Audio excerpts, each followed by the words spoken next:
Hello, my merry band of OSATers, and welcome, warmest welcome on this darkest, most miserable of days to this, the 59th episode of the Sockmatician podcast. My name is Nathan Taylor, also known as Sockmatician right here on YouTube, also on Ravelry, Instagram and Twitter. And this episode is sort of tongue-in-cheek, entitled, "Hang on, isn't this supposed to be ... question mark. It's very important that you get the 3 dots in before the question mark, to me, because I can't help myself. I'll get on to why it's called that later on. Today is the 20-something... You'd think I'd planned this, wouldn't you? It used to be by now. It's the 24th. It is Wednesday the 24th of January. It is a dank, miserable day. I've got all my studio lights on, as it were. Top lights on, light over there, casting shadows. Sorry about that. And it's already quite late in the afternoon, so the light is almost gone. But to be honest, I don't think I've seen a great deal of light all day.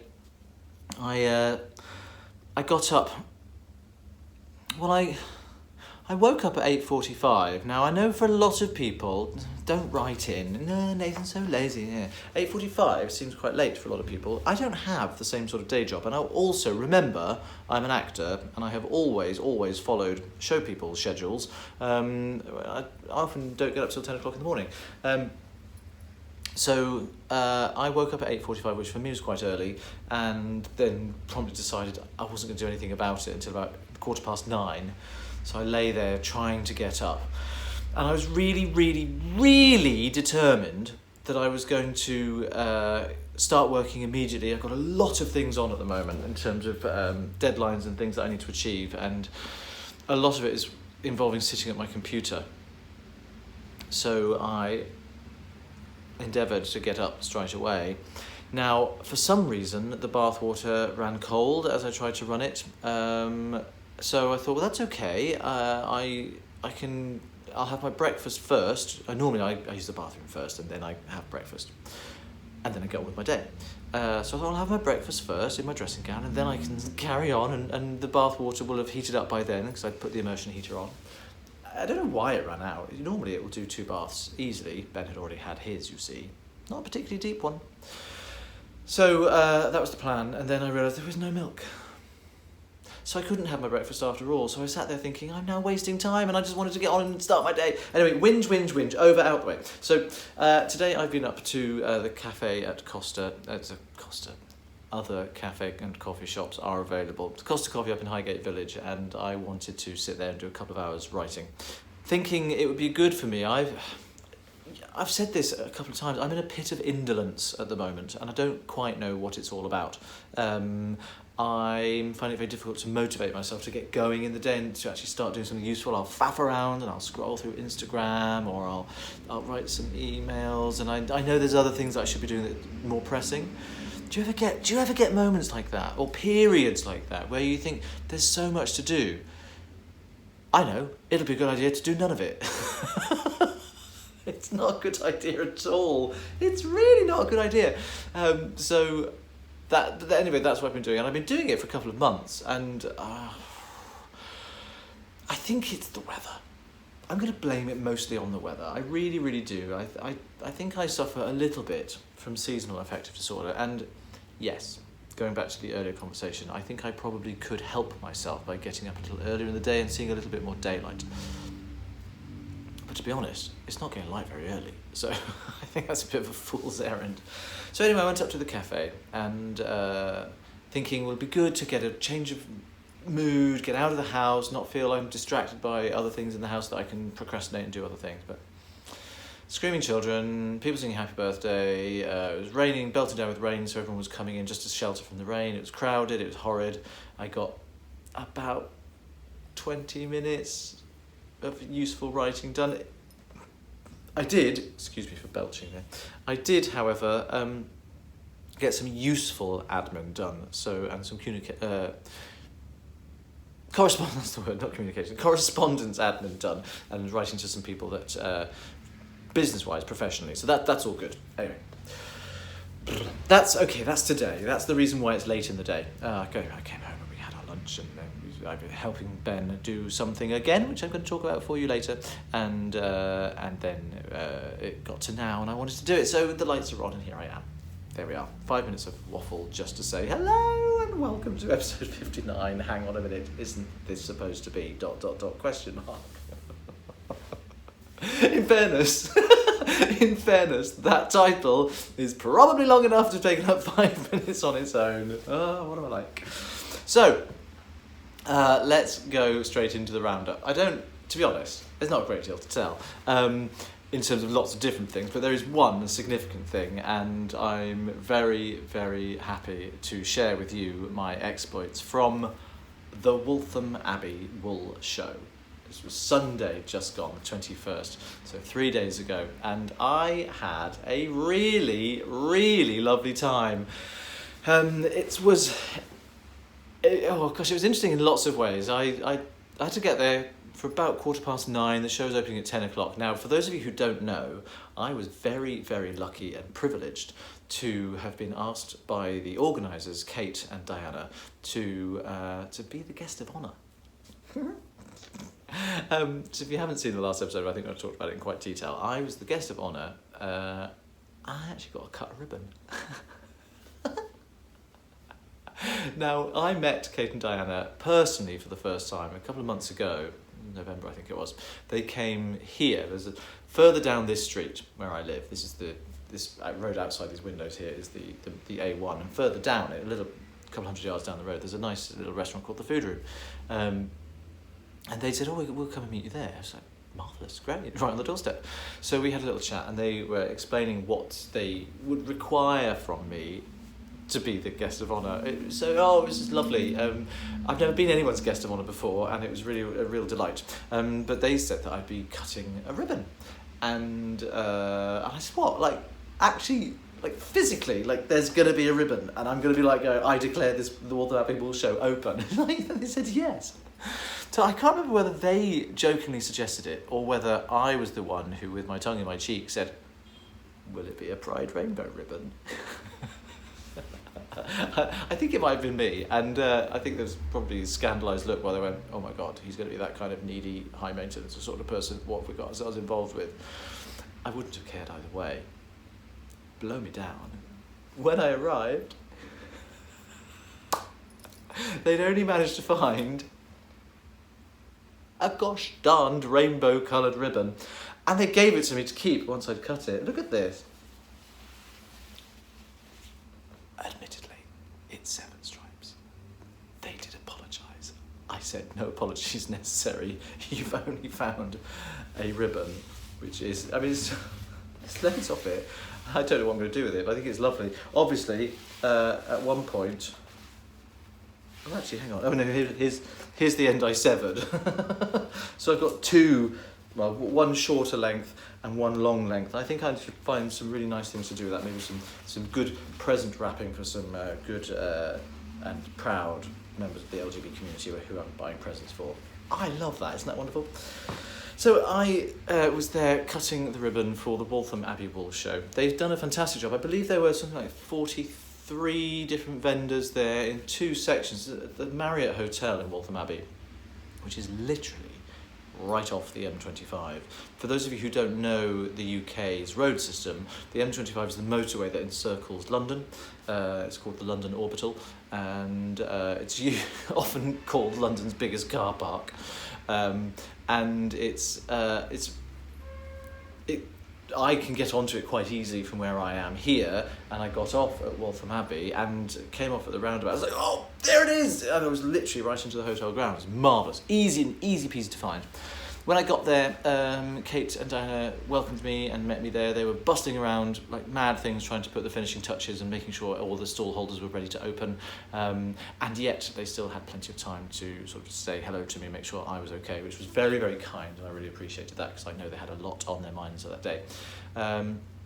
They'd set aside a little area for sort of meet and greet Sockmatician, which, as it turned out, I didn't actually use. I left my coat there. It was just next to John of Easy Knitter, his stall, and in eye contact from Larissa, who's Travel Knitter, who dyed the yarn for Il Barato, Larissa. So it was really nice to have friends right next to me, but I spent time talking to them, but I didn't really spend time there because, to be honest, I don't feel in any way, shape or form like there's a great deal of point having me sitting waiting on the off chance that somebody might want to come up and say hello.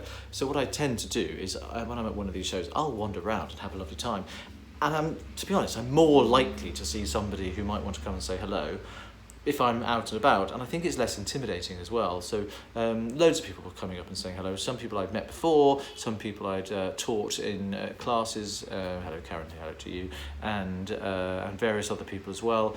People I'd met very briefly who'd said, oh, we met at such and such and it's nice to see you again, and then some people I didn't know at all, some people who follow me on Instagram, and special mention to Gary. Hi Gary, it's always nice to meet a fellow male knitter out in the wild.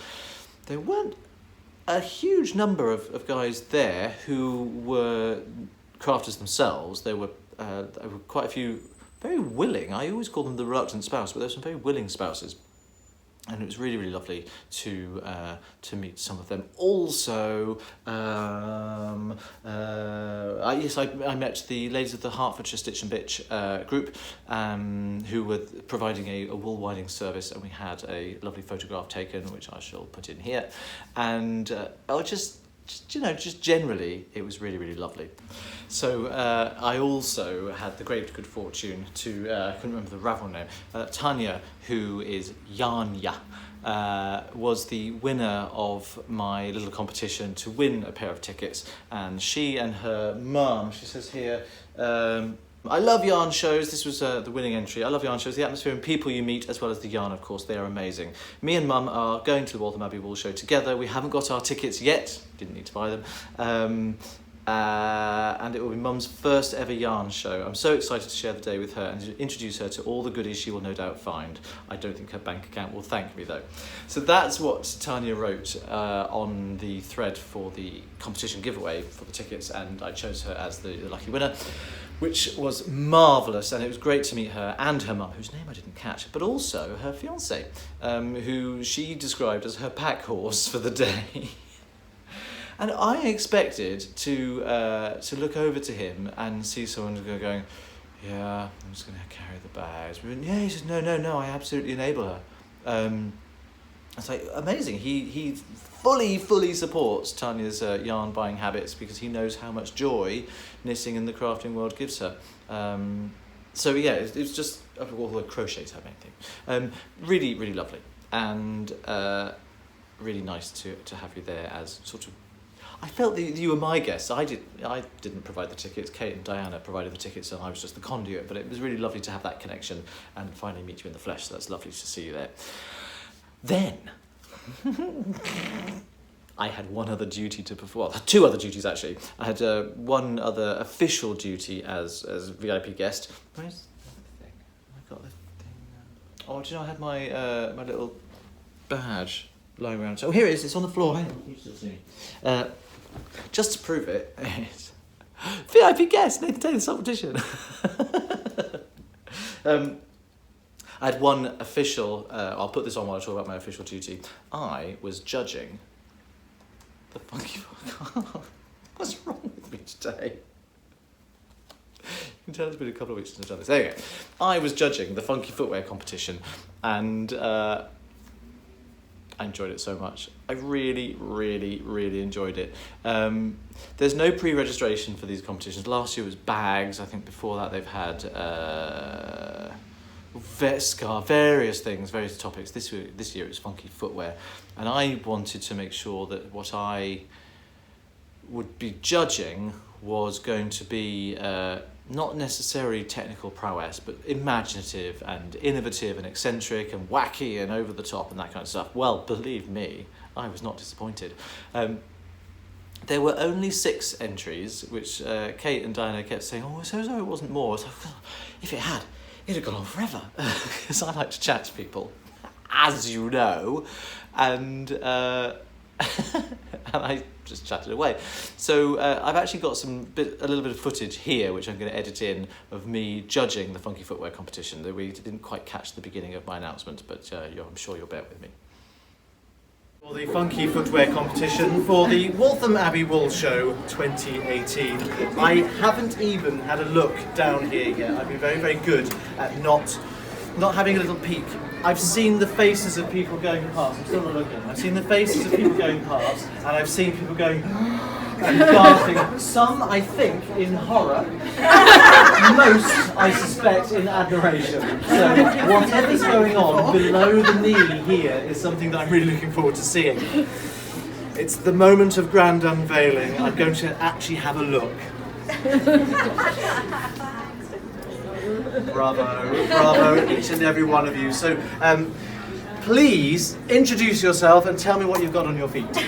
I'm Rosie, and the socks have roses on, and pattern of twists at the. And they are lovely. May I ask, is it your pattern? Is it your design? Have you? No. So this is something that you.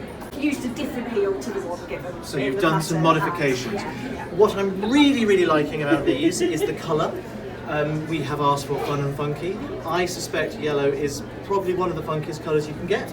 I'm loving them, and I think you've done some really nice work there. I will say no more. I'm going to move on and see what's happening over here. Now, please introduce yourself and tell me what you've got on your feet. I am Claire, and on my feet I have West Yorkshire Spinners stripy yarn, although I can't remember the name of the colourway, with the lovely fish lips kiss heel, I think it is. It looks like it to me, yes, Yeah. very nice indeed. And did you enjoy the knit of these socks? I did, very much so. Did they fly off the needles? They did. Yeah, good. And how did you work? Were they 2 at a time? Did you want? I do DPNs, but 2 at a time. And are you cuff down or toe up? I'm a toe up girl. Because I know with the FLK you can go either way. You can. And I'm very much in favour. Very nice, thank you very much. Oh, now these are lovely. This is a pattern I think I've seen before. What's the pattern called? It's called Modern Madness. It's from the Sock Madness group last year. I did the competition last year. And these were your competition. My competition. Ah, so you're double dipping with us today. And what's your name? Anne. They are lovely. What yarns do you use? I think the speckled one's called Frog in a Blender. And the pink one, I don't know, I can't remember. It's just a plain. Are they quite long? Have you managed to? Yeah, okay, yeah, lovely. I like a substantial cuff on a sock. I like to, I know that a lot of people like really short ankle socks. For me, I like to like the gentleman's half pose. Now, right. These are rather marvellous.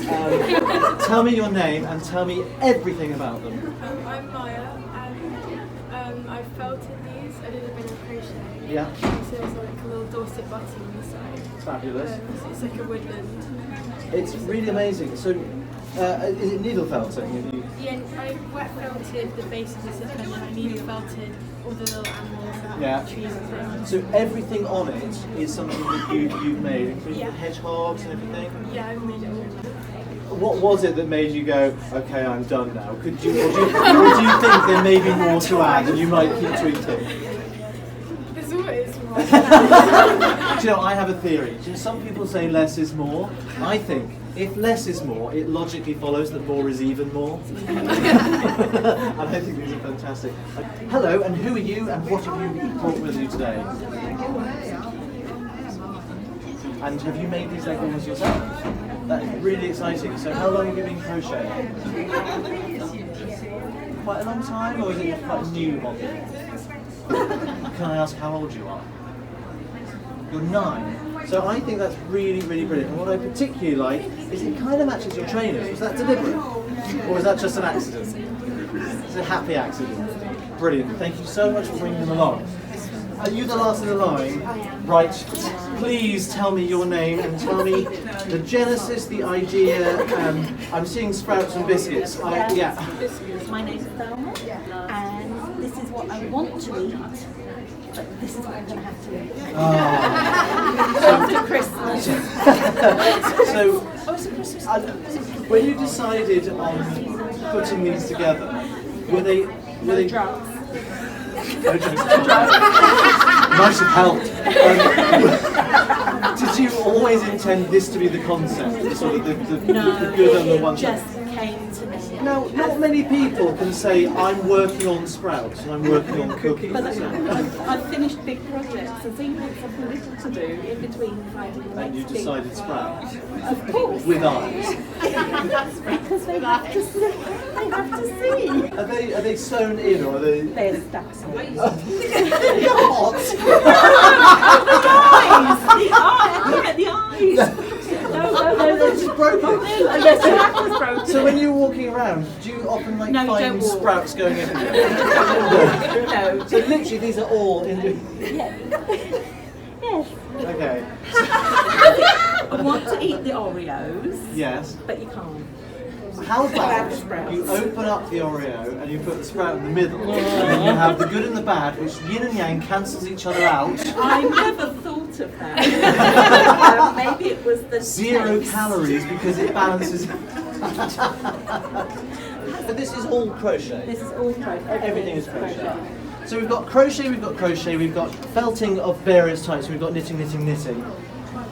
It's really hard because I'd like to give you all a prize, obviously.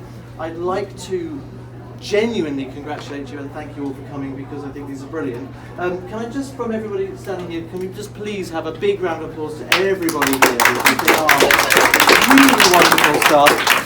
I'm loving colour and technique work because there's quite a lot of different things in there. I'm loving the brave audacity of these because the colour is lovely and thank you for joining us. And I think there's always room in life for a sock which is a palette cleanser and I have no problem with that at all.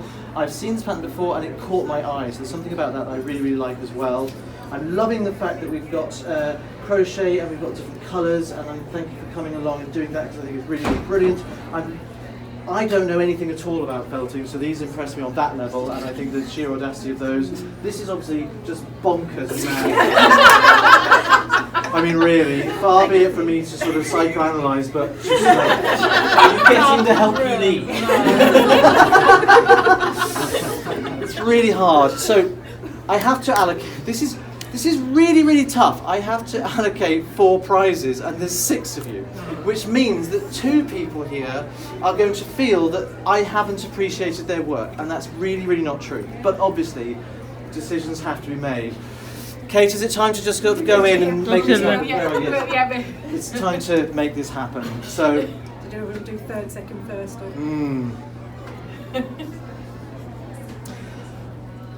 We're going to award a little special prize to AIM for coming along because I think these are brilliant, and what I want to do is inspire you to love fibercraft for the rest of your life. So this is really important. So we're going to make sure that there's a little prize for you because I want to thank you so much. I think they're beautifully done. I think they've seen some good wear, so they're obviously quite comfortable. You enjoy having them on your legs. Is that true? That's exactly what we need. So keep doing that, and congratulations to you. Now I have to allocate third, second and first, and this is truly painful. In third place,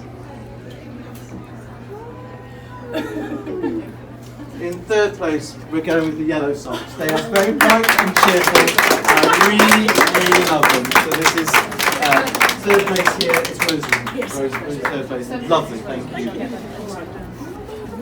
Now I've got.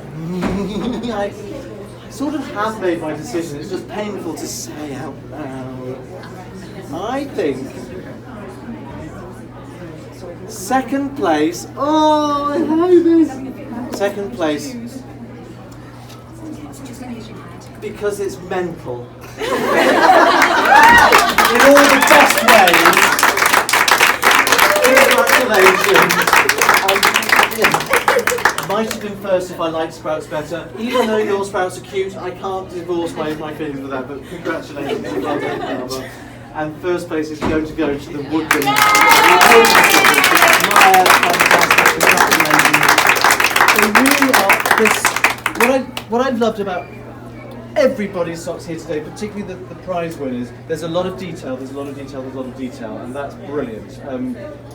For me, what gave you slightly the edge is it's a craft I know nothing about at all. So genuinely, to me, it's some kind of weird sorcery. Now, if I were a judge who did lots of felting, I might think, oh, it's just felting. But for me, this is like crazy magic, and I love it.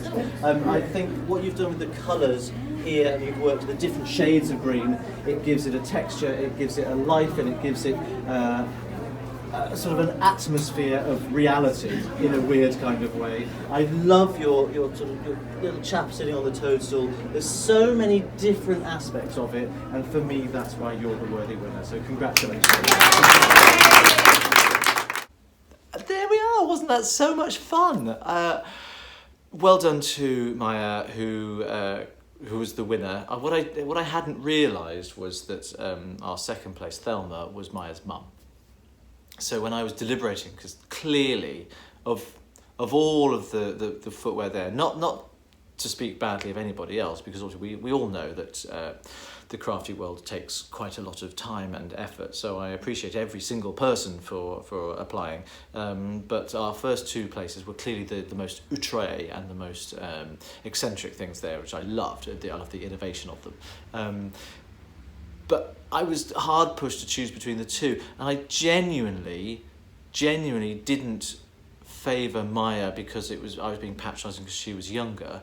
I had no idea that they were together. I didn't realise that, particularly because they weren't even standing together in the line. So I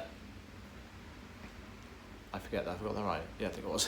So it was genuinely down to what I said in the film. It was because it was needle felting, something I know nothing about, so therefore it's some crazy kind of sorcery for me. It was just brilliant. Anyway, then after that, and a bit of a wander around and a bit of a meet and greet with other people as well, I got the chance to teach my first double knitting class of 2018, which was very exciting. It was only a 2-hour class. Now, I've done the beginner's double knitting class in 2 hours before. We did the Atlantic Knitscape, and I have to say, in some ways it takes a bit of the pressure off, but in some ways it ramps the pressure up. I do a truncated version of it. You learn all the same skills, but not. I do a different type of cast on, a different type of edges. It just makes things a lot less time consuming for people. And when they're learning something new, you kind of only got 2 hours. You want to sort of plough straight into it. Very, very successful class. Very, very happy with my students. And thank you for the rocky road. I didn't get your name, but one of the ladies who I was teaching, who was sitting just right here, gave his little bag for some rocky road. Now, she did say, homemade rocky road, she did say that it was supposed to come back. I was supposed to share it with Ben. Well, it didn't make it home. And I didn't feel bad about it, purely and simply because Ben is on a massive New Year / post-Christmas / health food initiative at the moment, and he's cutting out chocolate and things like that, so I'm eating all the chocolate and treats that I eat out of his eyesight, so I felt I was actually doing a good thing by eating it all. Also, I hadn't really had much lunch and I was absolutely starving, and it really got me home very, very easy, and it was utterly delicious. I don't know what you'd put in it. It seemed like there was marshmallow and jelly sweets and Smarties and M&Ms and bits of Turkish Delight, and it seemed like there was so much stuff in it. It was really, really nice. Everyone knows I've got a ridiculously sweet tooth.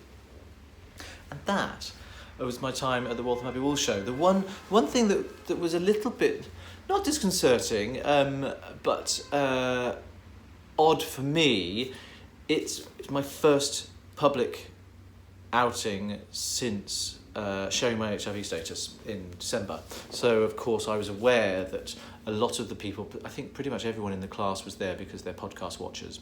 So most people will have known that. And I had people coming up to me and thanking me for sharing my story and thanking me for educating them on the facts of HIV today.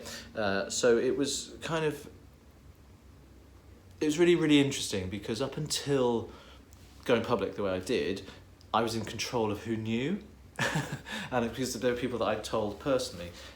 So now it's kind of odd to know that a lot of people know a lot of things about your personal life. It should be no different. Of course it shouldn't. You know a lot of things about my personal life. You know all about my wedding. You know all about blah, blah, blah, blah, blah. My life's a gay man, proud gay activist, all the rest of it. But actually, yeah, it was good disconcerting in a kind of weird way, I was very happy to talk in great detail with some people about various aspects of my story on that front, and I thank them for having the openness to come up and approach me with those questions. So thank you very much, and please continue to do that. The fact that I said it was disconcerting, it was just because it was unusual for me to be in that situation. I'm glad, really, really glad I did it. I'm really glad that people approach me as well. So there we are. So anyway, thanks to Kate and to Diana for putting on a wonderful show. I think it was busy. We had like a blizzard of snow. I think it was really, really lovely, and lots of footfall, lots of very happy people. I got a chance to talk to quite a few stall holders and find out what they were doing and find out what was going on, and just had a really lovely time. Oh, before I forget, something just occurred to me completely off that topic. You'll remember that in my stash enhancement in the last... the Christmas, the last episode, the first one of the year, I showed that lovely hank of grey, soft grey wool that my sister had bought for me in a place in Scotland. Well, 2 people have corroborated the same information. One said, I know that place, I've been there, and the other found them online and did more research than I had been able to do. And they both confirmed that fibre is Gotland. It's from their very own Gotland flock. And I'm really, really excited about that. That's what because I felt that it was soft. It was much, much softer than a lot of English sheep breeds can be, and I believe Gotland is classed as a long wool. I don't know for sure. I should check this out. But anyway, it feels so lovely. So thank you both for letting me know that yes, I believe it is Gotland, and I'm very, very excited to do something with it. I can't wait to see what it's going to be. I think it might be, as I said before, the base for a set of minis, sort of like a grey with mini pops somewhere. So that would be really, really lovely, and I'm looking forward to that enormously. Moving on then from the roundup into the community section. I'm just going to go straight in with podcast questions because there are 6 and I want to answer them all. Here we go. Podcast questions. So, Karen, who I saw and had a lovely chat to with your beautiful daughters on Sunday at Waltham Abbey, says, I love hearing your... She's Shamu, S-H-A... Well, it's not there, I don't do that anymore. Shamu. I love hearing your answers to these questions on the podcast. It's like having you in the pub. I like being in the pub, as long as it's not too noisy. My question relates to your wristwear you were wearing in your recent podcast. Some of it was knitting related. I loved my wrist ruler until it broke. Cautionary tale there. Are there stories behind any of your wristwear? Where did you get them? What do you hold dearest? I've recently invested in a silver stitch marker bracelet from, I'm going to try and get this name right, Anne-Kathleen Baig, which I won't remove despite never buying silver jewellery. Makes a great fiddle toy for those ADHD tendencies. Well, this is, I believe, the set of wristwear that Karen is talking about. And they do all have a bit of a story. 2, this leather strap here and this stone bead bracelet here came from my trip to America last August, but I'll get to that in a minute. The other 4, I think there's one missing actually, I've lost one somewhere online. The other 4 I bought as a set from H&M, and they cost about £2.95 for the group, not each. They're just wooden beads, and one of them has this section here which doesn't repeat anywhere else, and the others are just completely plain.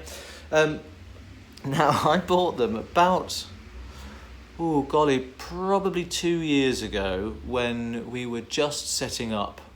Yeah, it would have been the January 2 years ago when we were just setting up Vocally Bespoke, the group that I sang on Pitch Battle with last May on the BBC. And we'd been given like a mood board for the look that we were supposed to have, and it was all very One Direction and boy bandy for the lads. And I was despairing because I thought I just don't have that kind of clothing, I don't accessorise, I don't have anything. So I went out and I thought, you know what, I'm just going to try and... I went to H&M and I went to Top Man and all the places where the young kids buy their clothes today. I felt like such an old granddad. I was, in fact, only 41 at the time. I'm now 43. And I just felt a bit stupid. So I did buy these things along with various other accoutrements. I bought I bought a sort of a handkerchief tie around my wrist as well, or to wear as a bandana thing. Needless to say, I didn't end up using any of it. And it just made me laugh. Anyway, I kept it all because I thought it was a funny memory.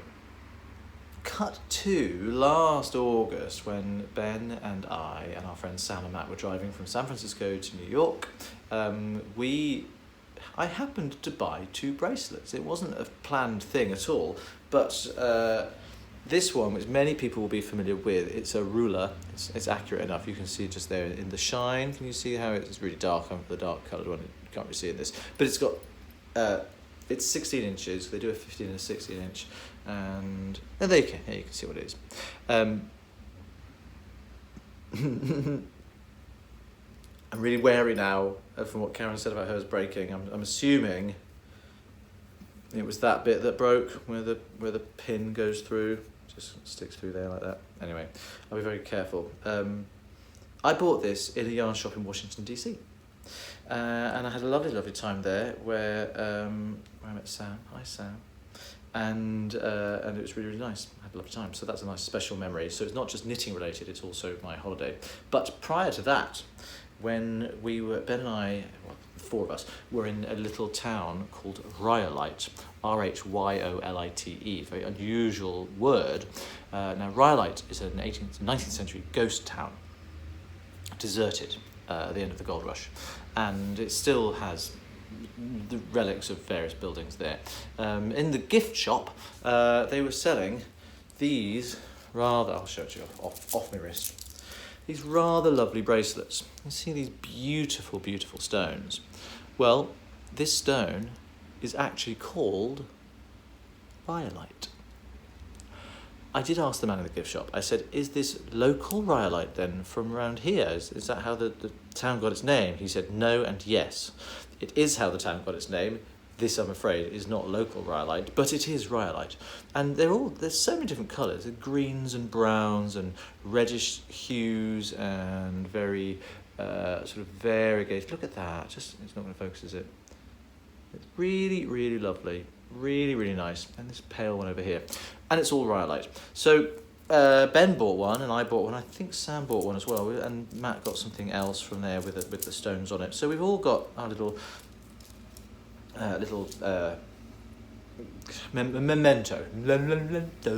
Couldn't speak then. Memento from our time in Rhyolite, because we had such a lot of time there. And then I thought, well, do you know what? I could just put them all together, and it creates quite a fun wristband. So they're terribly dull, really, but those are the stories. I hope that satisfied your curiosity. Annie B66 says, hi Nathan, thank you for this month's podcast. I have a question regarding HIV. Do you think it's possible for the HIV virus to lie dormant in a person's body for years without showing any symptoms? I've tried to find this out, but there's been little information on the internet. Thank you for sharing your journey. You educated me so much. I grew up on a time where there was so much ignorance around. Well, didn't we all? Because there was, and it's only recently that we've learned so much. I'm going to answer what I believe to be the question you're asking, although I think there might be different versions of it that you might want to talk about. Can it lie dormant? Do you mean from the point of infection, as in sort of just sitting there going, I'm not going to do anything yet, and then I'm going to replicate and go mad? No. From the point of infection, your viral load spikes massively high, and your CD4 count, which is the good stuff, comes down because the HIV virus replicates by infecting, putting its genetic material into your CD4 counts. Now they're the good cells from your immune system, and it kills them off in the process. So your immune system lowers and the viral load goes massive. Then even if you don't have any medication, those two things the body will kind of get this under control after a little while, after a couple of weeks. And you can carry on for quite some time at that sort of equilibrium. The CD4 count recovers somewhat, the viral load is low, but it's working away in the background, doing a little bit of damage. Not exactly dormant, but can last for some years. Ultimately, without treatment, what happens is the CD4 count starts to go down, the viral load goes back up again, and when your CD4 count is too low to constitute an effective immune system, that's when other opportunist infections, which are HIV, not necessarily HIV related, but because of that situation, can come into the body and can cause permanent damage and ultimately death from the damage that's being done by these opportunistic infections, things like pneumonia and Kaposi sarcoma, which is a particular type of cancer that affects people in the advanced stages of HIV infection. So you can maintain it for quite some time, and many people did. It's only recently that the knowledge about when to start medication changed. It used to be that people would wait until their CD4 count dropped below 350 and then they'd be advised to start medication. Certainly in this country, I can't speak for the rest of the world. But now the advice is to start medication immediately upon diagnosis because it's shown to have significant health benefits for the future. The less time the virus is active at a high level in your body, the less time it has to do any lasting damage to other systems in your body and to your immune system. So it's good to start straight away. So that's one thing. Yes, there's a sort of dormancy period there, not really a dormancy, but an equilibrium sort of period that can carry on for quite some time. I think what you possibly mean is the latent reservoir. There's something, one of the reasons why HIV is so difficult to cure and why even though my medication can control the levels of it in my blood, it can't eradicate it completely, is because of what's called the latent reservoir. So this means that there are host cells which have been infected by the HIV virus and have the HIV genetic material inside them, which normally would then start popping out new versions of the virus, and like a little HIV factory. Some of those cells go into a dormant state. They literally go into a less mature. They go backwards in their own time scale, and they hide. And a lot of them is thought, no one really knows, I think, much about where the latent reservoir sort of hangs out, but the cells go into a state called cell de-differentiation, which means they put themselves in a prehistoric state of their own development. And they hang out often in the brain, in my spinal column, nervous system, central nervous system, and they can sit there and the drugs can't find them because the drugs are looking for the more mature versions, and these are go like, I'm tiny, I'm only a little child, and the drugs are going around doing their stuff out here, not finding them. They can sit like that for ages. And then if I were to stop taking medication and my blood would be clear from the HIV meds, then at a certain point, depending on the size of the latent reservoir, how many cells there are, it could be quicker or longer. At a certain point, they'd go, hang on, coast is clear, lads, let's start it. And they'd remature and go to a state where they would start popping out new virus cells and building the viral load in the body again. So there's all of that. It's very, very complicated stuff. It's a very, very clever disease. It's a very, very clever virus. And as I've said before, I have grown to respect it and admire it in a weird kind of way because it is so fantastically clever and sneaky. So that's one of the reasons that the reasons why it can't be cured at the moment is because the meds can stop the active cells from doing their job, but it can't find those inactive cells. So the cure structures and strategies that they're looking at the moment are ways of either finding those dormant cells and killing them, eradicating them, or finding them and reactivating them so that the drugs can then do their job and stop them from replicating. So it's all about finding them. It's about knowing how much they are. Now, there's all sorts of information at the moment about people trying to work out whether the size of the latent reservoir has an effect on how quickly things would reactivate after stopping meds, how the length of time you have the infection in your body before you start taking meds could dictate the size of the reservoir. There's all sorts of information, research being done at the moment. It's really, really fascinating. I'm on lots of different mailing lists and stuff, so I'm getting quite a lot of the most up-to-date and recent information about it. I find it fascinating. That's it in a nutshell. I hope that kind of answers the question, although I suspect it probably doesn't.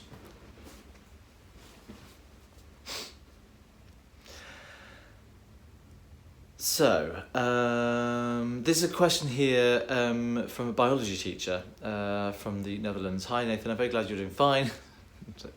Do you know what?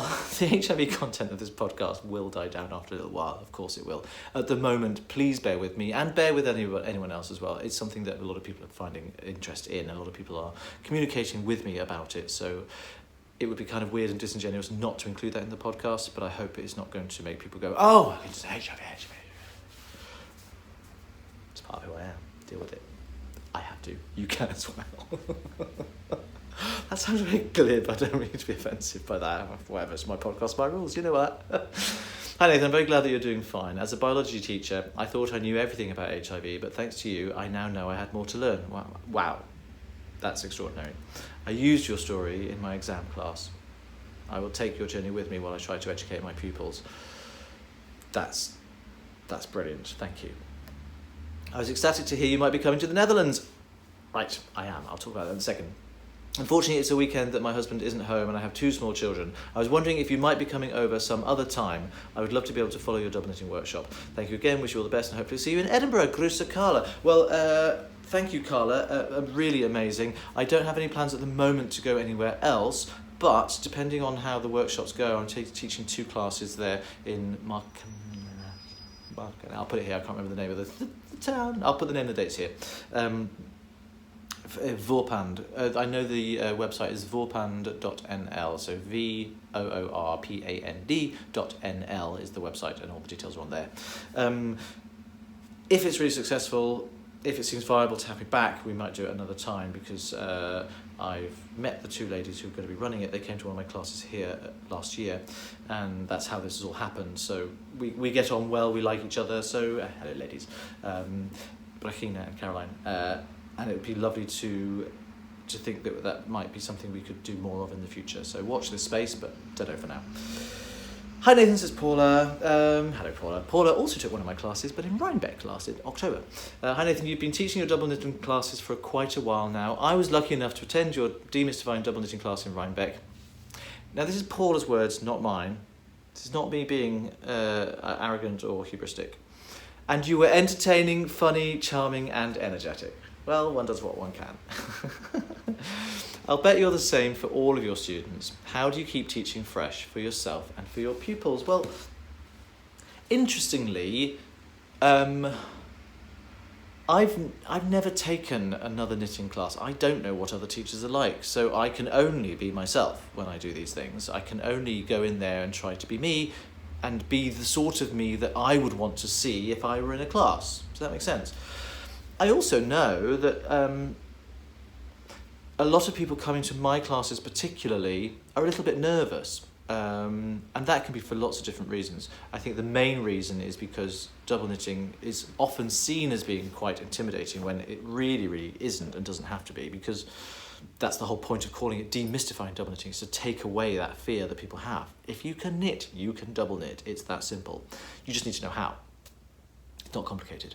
So I think that's part of it, part of the nerves. But also, I think, this sounds a bit weird, but I think that sometimes people are a little bit nervous of meeting me because they've seen me on their television or on their iPads or computers or phone screens or whatever.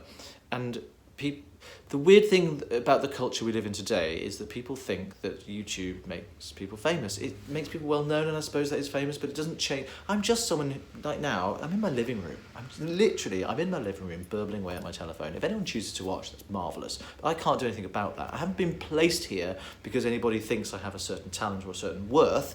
I've just put myself here because I thought I wanted to stick my head above the parapet and burble on about knitting. So I'm aware, therefore, that people might be a little bit nervous coming to the class for whatever reason, and I want to immediately put people at their ease, and my method of dealing with discomfort in people has always been humour, and it's always been to clown around and to make a bit of a fool out of myself, so that if I'm being foolish, then nobody needs to worry about them feeling foolish either. You know, it's fine.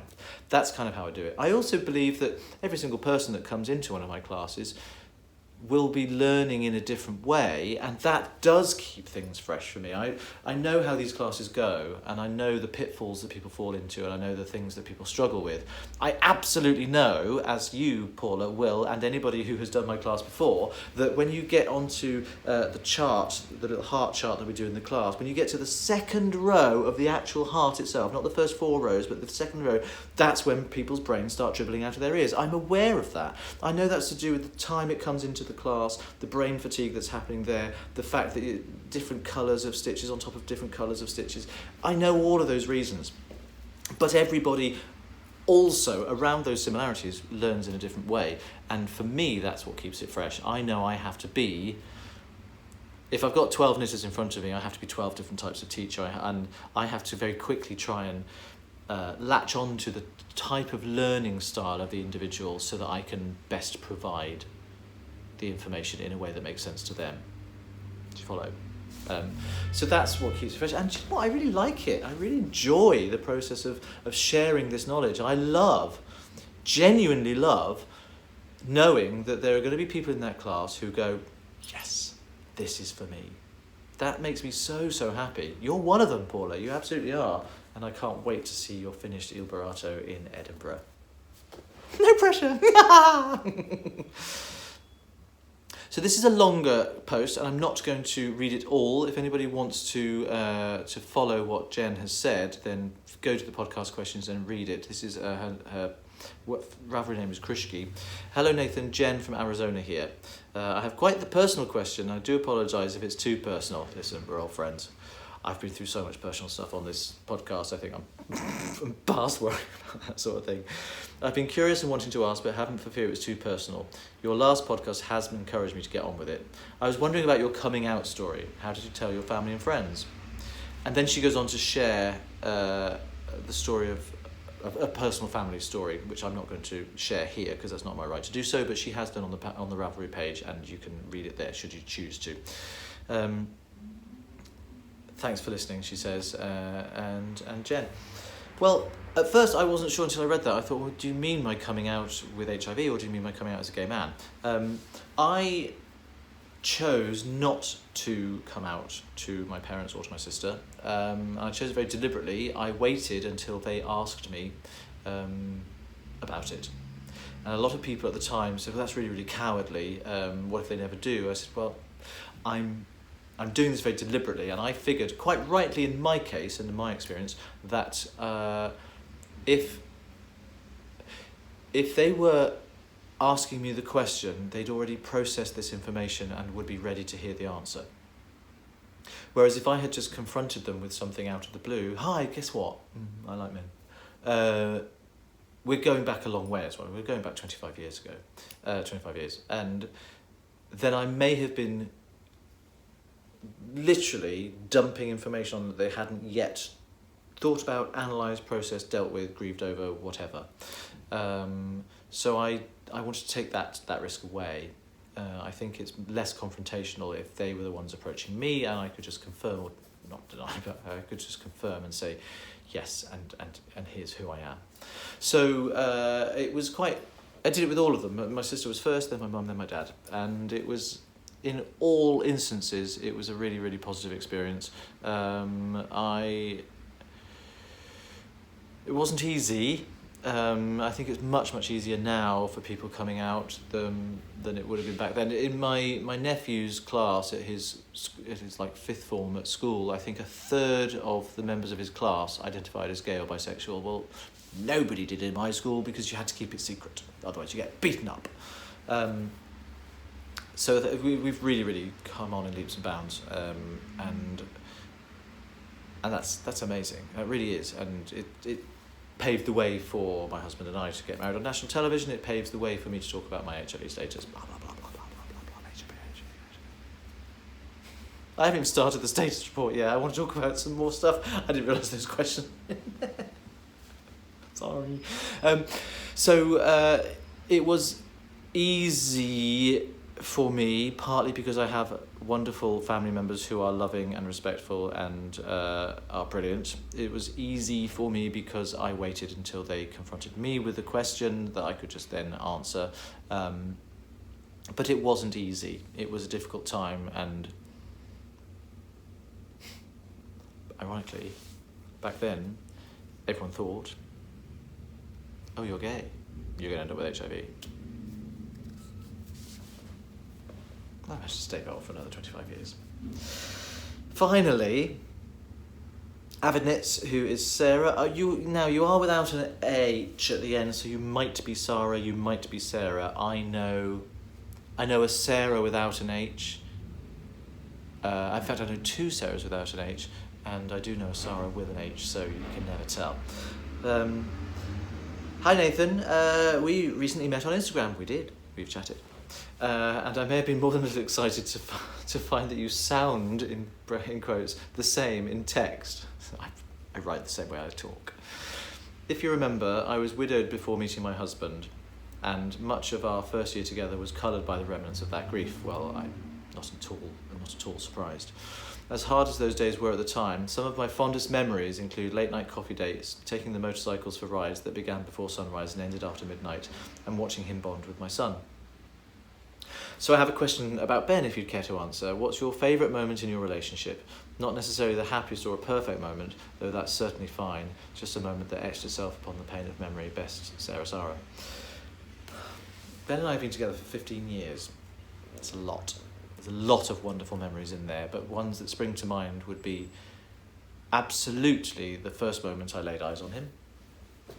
I was starting rehearsals that day for the Boy George show Taboo, and Ben was the resident director on it, and I was sitting outside the rehearsal space in the bar chatting to the musical director, whose name was James, and somebody walked in, and I turned around, and genuinely my heart skipped a beat. I saw a person who I thought was so dashingly handsome, it took my breath away. And I said, in my head, I thought, who is that gorgeous creature? I really, really hope he's working on the show. Well, it turned out to be Ben, and we worked very closely together on the show because he was putting me into the show. And it wasn't very long at all before we started a relationship, which became 15 years and a marriage. The marriage also would be one of my most special moments. It was so stressful leading up to it. Everything we had to do and the pressure on us was enormous, but there's one moment which we actually captured on it was all captured on camera. We captured it on my own phone. There was just after, we had a little break in the filming, just after Fran Sheen, who was the registrar, named us husband and husband. And we had a little break in filming so they could reset some cameras. And that was the moment we're married. And we were standing on this podium in this beautiful ruined theatre in front of hundreds of our friends and family, and I happened to have my phone in my pocket. So I said to Ben, I've got to get this moment. I've got to get it. So I took my phone out of my pocket and I just held it up. And so behind us you can see all the audience and you can see us in it. And I tweeted that, literally from that moment, I tweeted it, we've just got married. We're now married. At that very moment, it's a lovely photograph, don't get me wrong, but at that moment, Gabby, who was a good friend of ours and was our photographer for the day, she saw what was going on. She ran up onto the stage in front of us and captured me capturing that moment. And it's her photograph, which I think is one of my most treasured moments from our entire lives together. So I hope that answers your question. And there we are, that's podcast questions. Right, there's so much else I want to talk to you about. I'm going to put the status report at the end, if you don't mind. And the other thing I want to talk about is something really, really exciting. This isn't knitting at all. This is my personal plea to all of you.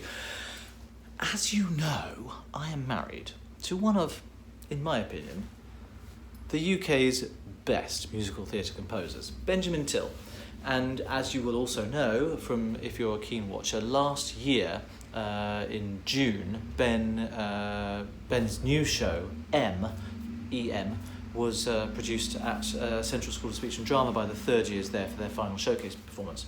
Ben has been working very hard over the last few months to try and record the cast album of the show as a cast recording, and is very, very close to being able to release it. Now, what we've decided to do, he and I, we have decided I'm so excited about this. I'm so excited. I've heard the tracks. They've been recorded, they've been mixed, they've been mastered. They sound amazing. There's strings on there, there's the guitars, and some of the music is really sort of contemporary. A lot of it is very, very much part of the Merseybeat era of 1960s Liverpool. So think sort of like a kind of little Beatles twist on modern musical theatre with a nostalgic nod towards the doo-wop music of the time. It's really, really interesting stuff. It's also, for those of you who don't know, a really, really exciting and heart-moving, heart-wrenching story. Ben's own mother is the subject of it. He calls her M. He always has done M, the capital letter M, but in the show she's M, short for Emily. And it's the story of a young lady who has a baby out of wedlock in 1965 in Liverpool, which is obviously completely taboo. And it's her struggle to try to get the father to do the right thing, to marry her so they can be together as a family. He wants nothing to do with her, and eventually she then is struggling against the authorities who want to take her baby away, and ultimately they do, and she loses him. It's Ben's own mother's story, as I say, so it's very, very personal. And the baby in question is Ben's half-brother, who we didn't meet until he was 40 years old. So 40 years of gap in their family. So what Ben is wanting to do is release this album for sale as a physical CD, rather than just a download, because it's nice to have the physical CD. And the profit of the proceeds of the sales will go to a charity called Coram Bath, Coram BAAF, and they are a charity that work with and give support to families who've been divided by adoption. So this is reuniting people or helping people to come to terms with the fact that they have been adopted, all of those kind of things. It's a very, very important charity. And a niche charity, everyone knows about cancer charities and HIV charities, but people don't know about these little charities that struggle to keep their heads above water. And Ben wants to use this as an opportunity to be able to help them to continue their valuable work. So what we're doing is, rather than just trying to raise money, the recording is done, it's mixed and mastered, and the tracks sound electric, they sound amazing. What we've decided to do is, rather than just raise the final bit of funds, we need £1,500 to produce the physical CDs, to get the artwork done for the booklets, and get the CDs actually pressed. It costs £1,500 to do that. We are not going to just sort of ask for donations. What we've done is we've set up a GoFundMe.com page, which is asking for donations, but the donations are actually CD pre-orders. So the CD pre-order will, if you pay the lowest reward that we can offer on the site is £15, and that covers the cost of your CD. It's not a donation, it buys you a CD, and you'll get it 2 weeks before it goes on. Well, we'll post it out 2 weeks before it goes on general sale. And that includes postage to anywhere, wherever you are in the world. So £15 will buy you a CD. If you're interested in British musical theatre at its best, if you're interested in supporting a charity that does wonderful work with separated families, and if you're interested in just having a really damn good CD of British musical theatre at its finest, then for £15 you can have it wherever you are in the world. That's amazing. What Ben has also done is, because this is for charity, and what we're hoping for is to not just raise our £1,500 to get the CDs pressed, but to raise more than that, so that we then do go into profit for the charity. We are looking to, if anyone wants to make a donation which covers more than just their CD, so an actual charitable donation, we've got different echelons as well. So you've got, for £20, you'll get the CD posted to you as part of the pre-order, but that extra for that extra generosity of your extra £5 on the order, Ben will send you MP3s of 3 tracks from 3 of his previous albums. The Brass soundtrack, which is amazing and electric, and you'll love hearing that. One of the tracks from that, the Pepys Motet, which is a 40-part motet. Actually, it was written as a 40-part motet, but he's reduced it to 20 pieces. choral piece of music there, which is innovative and weird and eccentric, but really highly listenable to. So the brass, the Pepys Motet, and a track from the London Requiem, which is hugely orchestral and choral work. It's beautiful, driving, vibrant, passionate, powerful, heartbreaking music that really, really speaks to the soul. So those 3 tracks will be emailed to you as part of a thank you for your extra charitable donation on top of that. That's the bronze donation. If you want to add a little bit more and pay £25 instead of the 15 or the 20, then that's the silver donation, and you will not only get your CD, of course they will include the CD, you'll get the CD, you'll get the 3 tracks from the bronze donation, but also, now this is great for anybody who knows anybody who sings musical theatre songs or is a singer themselves or wants to start singing. What Ben has done as part of the recording of the album, he's also got the whole album minus the lead vocals. So all of the backing tracks, they've all been mixed and mastered in exactly the same way. So they're high studio quality recordings of just the backing tracks. The strings and all the backing vocals, crucially, are on there as well, but just not the lead vocals. And so if you pay £20 as a thank you for your extra donation, you'll not only get the 3 tracks from the other 3 albums that he'll send to you, but he will also send you the downloads for the entire album of M as backing tracks alongside the CD of the actual full thing itself. So that's amazing. So you can sing those in cabarets, in concerts, karaoke, auditions, whatever you want to do. There's so many uses for that. It's going to be very, very useful, and that's a lot of stuff. Basically, it's twice the amount of music that you would normally be paying for less than twice the amount of money. We have 1 gold donation as well, one gold level donation, so that's bronze and silver and the pre-orders. So you've got pre-order, bronze, silver, and then we've got gold as well. For £40 you'll get everything I've just discussed. You'll get the CD itself on pre-order, you'll get the 3 tracks from his other work, you'll get the entire album worth of backing tracks, and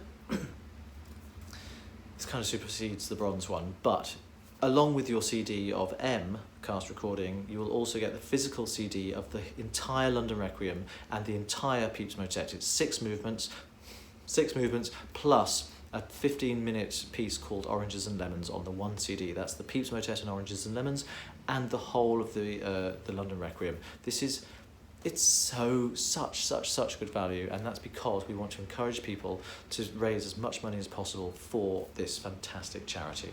So all Ben will be doing, is covering the costs of the production and the sort of the admin costs of getting all of that put together, and anything over and above that £1,500 will go straight to, in fact, £1,500 will include a donation to Coram Bath. Anything over and the top will go straight to them. I can't tell you how wonderful this music is. So even if you're not particularly interested in the music but you want to make a donation, then please do, and we'll still send it to you anyway. But if you are interested in musical theatre at all, you will love it. And I'm going to leave you at the end of this episode with just a short blast of something that you might expect. Well, you will expect, because it will be on the album, so you can see exactly where your money will be going. We can't physically complete this project without raising the £1,500 to pay for the pressing of the album. So please, you've got until the end of February, and the link to donate has been on the screen all this time, but it's www.gofundme.com/M-album, and you can basically put in whatever amount you want. You can put in less as well if you want to. If you just want to give £5, then we won't be able to send you the CD for that. The minimum donation for the CD is £15. But if you think to yourself, I want to help, but I can't afford a big amount of money, then you can put in whatever you want to as well, or more. But thank you in advance. I really hope that there'll be people out there, because I know there's lots of people who've already appreciated Ben's music, people who've heard his Albert Hall piece, Nen, from November. People have said, oh my goodness, this music is wonderful. Well, the M album is no exception, as well as all the other bolt-ons, should you choose, and should you be in a position to be able to be even more generous. I thank you in advance. I can't wait to show it to you and share it with you all, and fingers crossed that we reach our donation by the end of February. Go fund me now! I'm going to talk about now some things that I haven't been able to talk about for ages, but now they're kind of all out in the open, so I can. Many of you will know that I've been doing not much knitting content on here recently because I've had secret things to do. I haven't got much to show. But I can at least now talk about some of it. So in the Knitter magazine,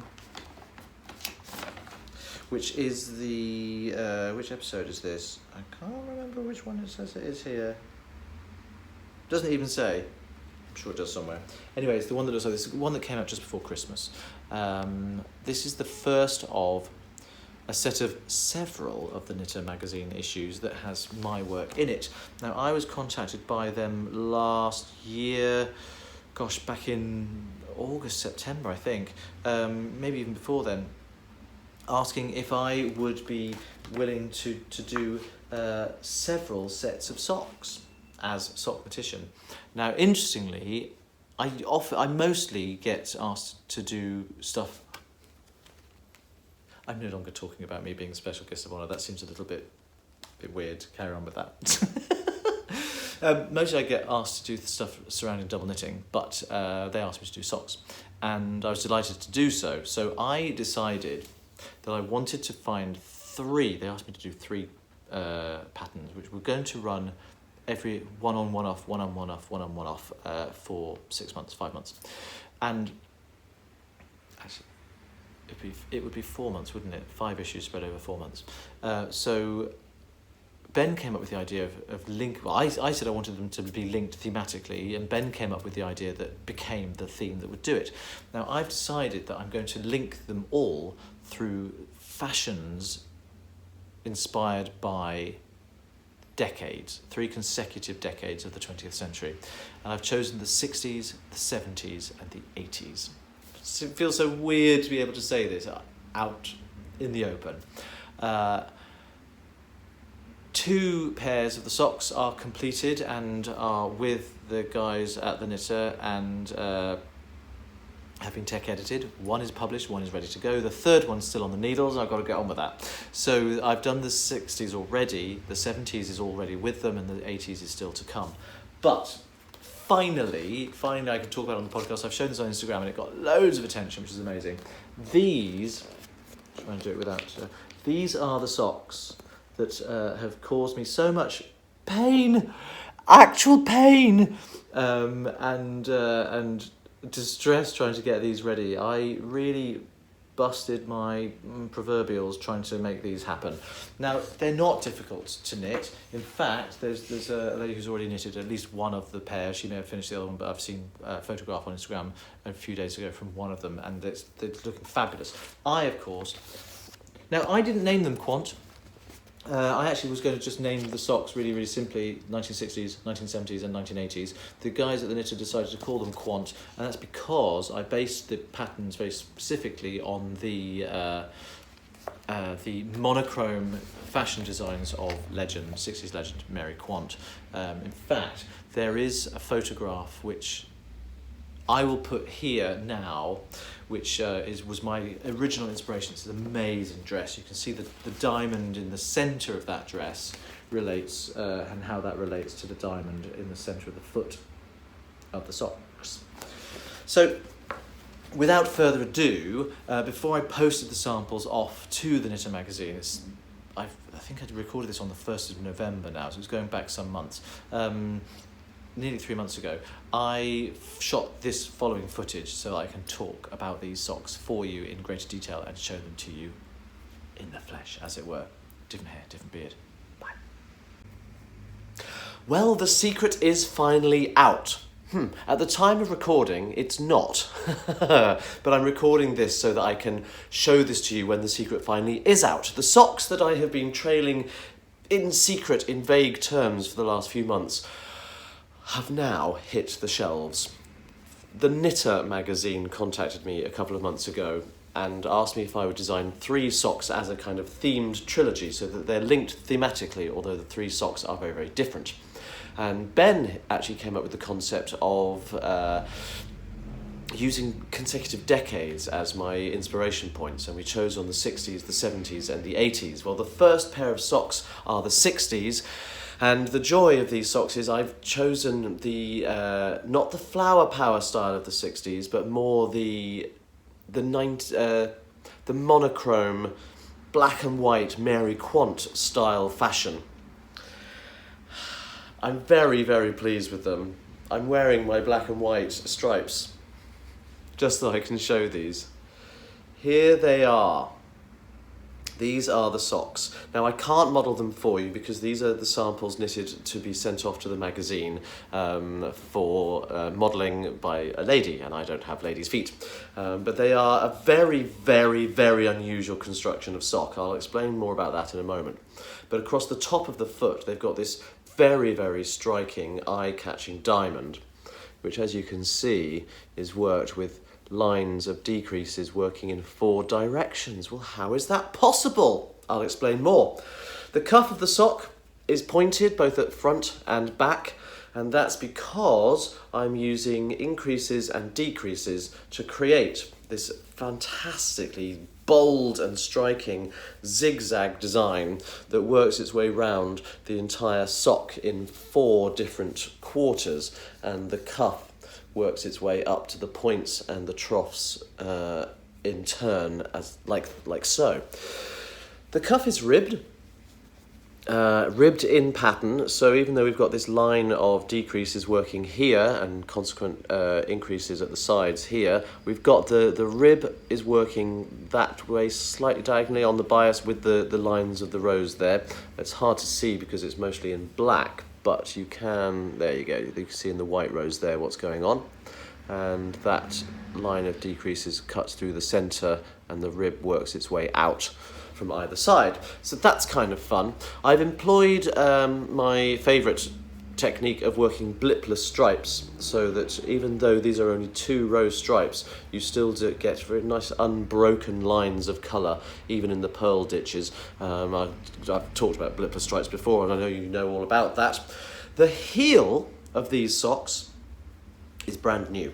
It's something completely different. I sort of stumbled across it by accident, to be honest, and I'm really, really happy with it. Let me try and show you if I flatten the sock out side to side instead of front to back, if you see what I mean.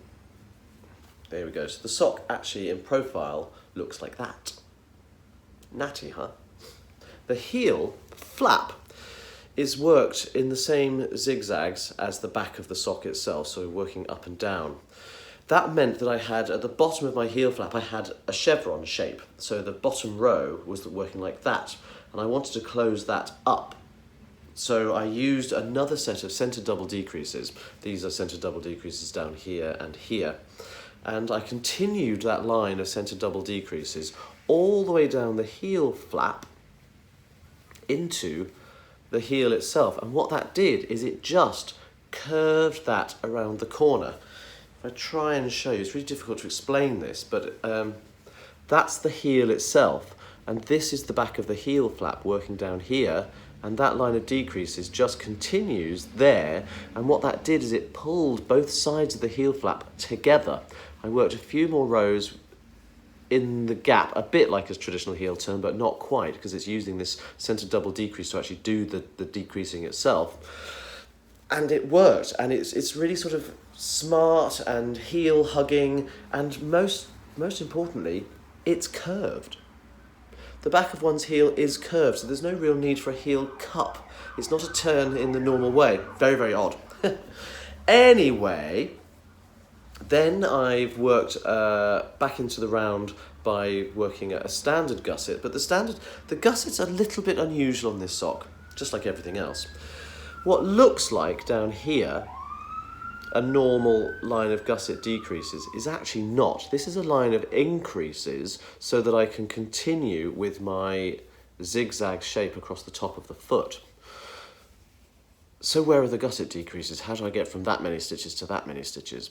Well, they're actually here across the bottom line of the gusset. So on a normal foot, here you can see the line of decreases coming down here. What I've actually done is I've put the decreases here.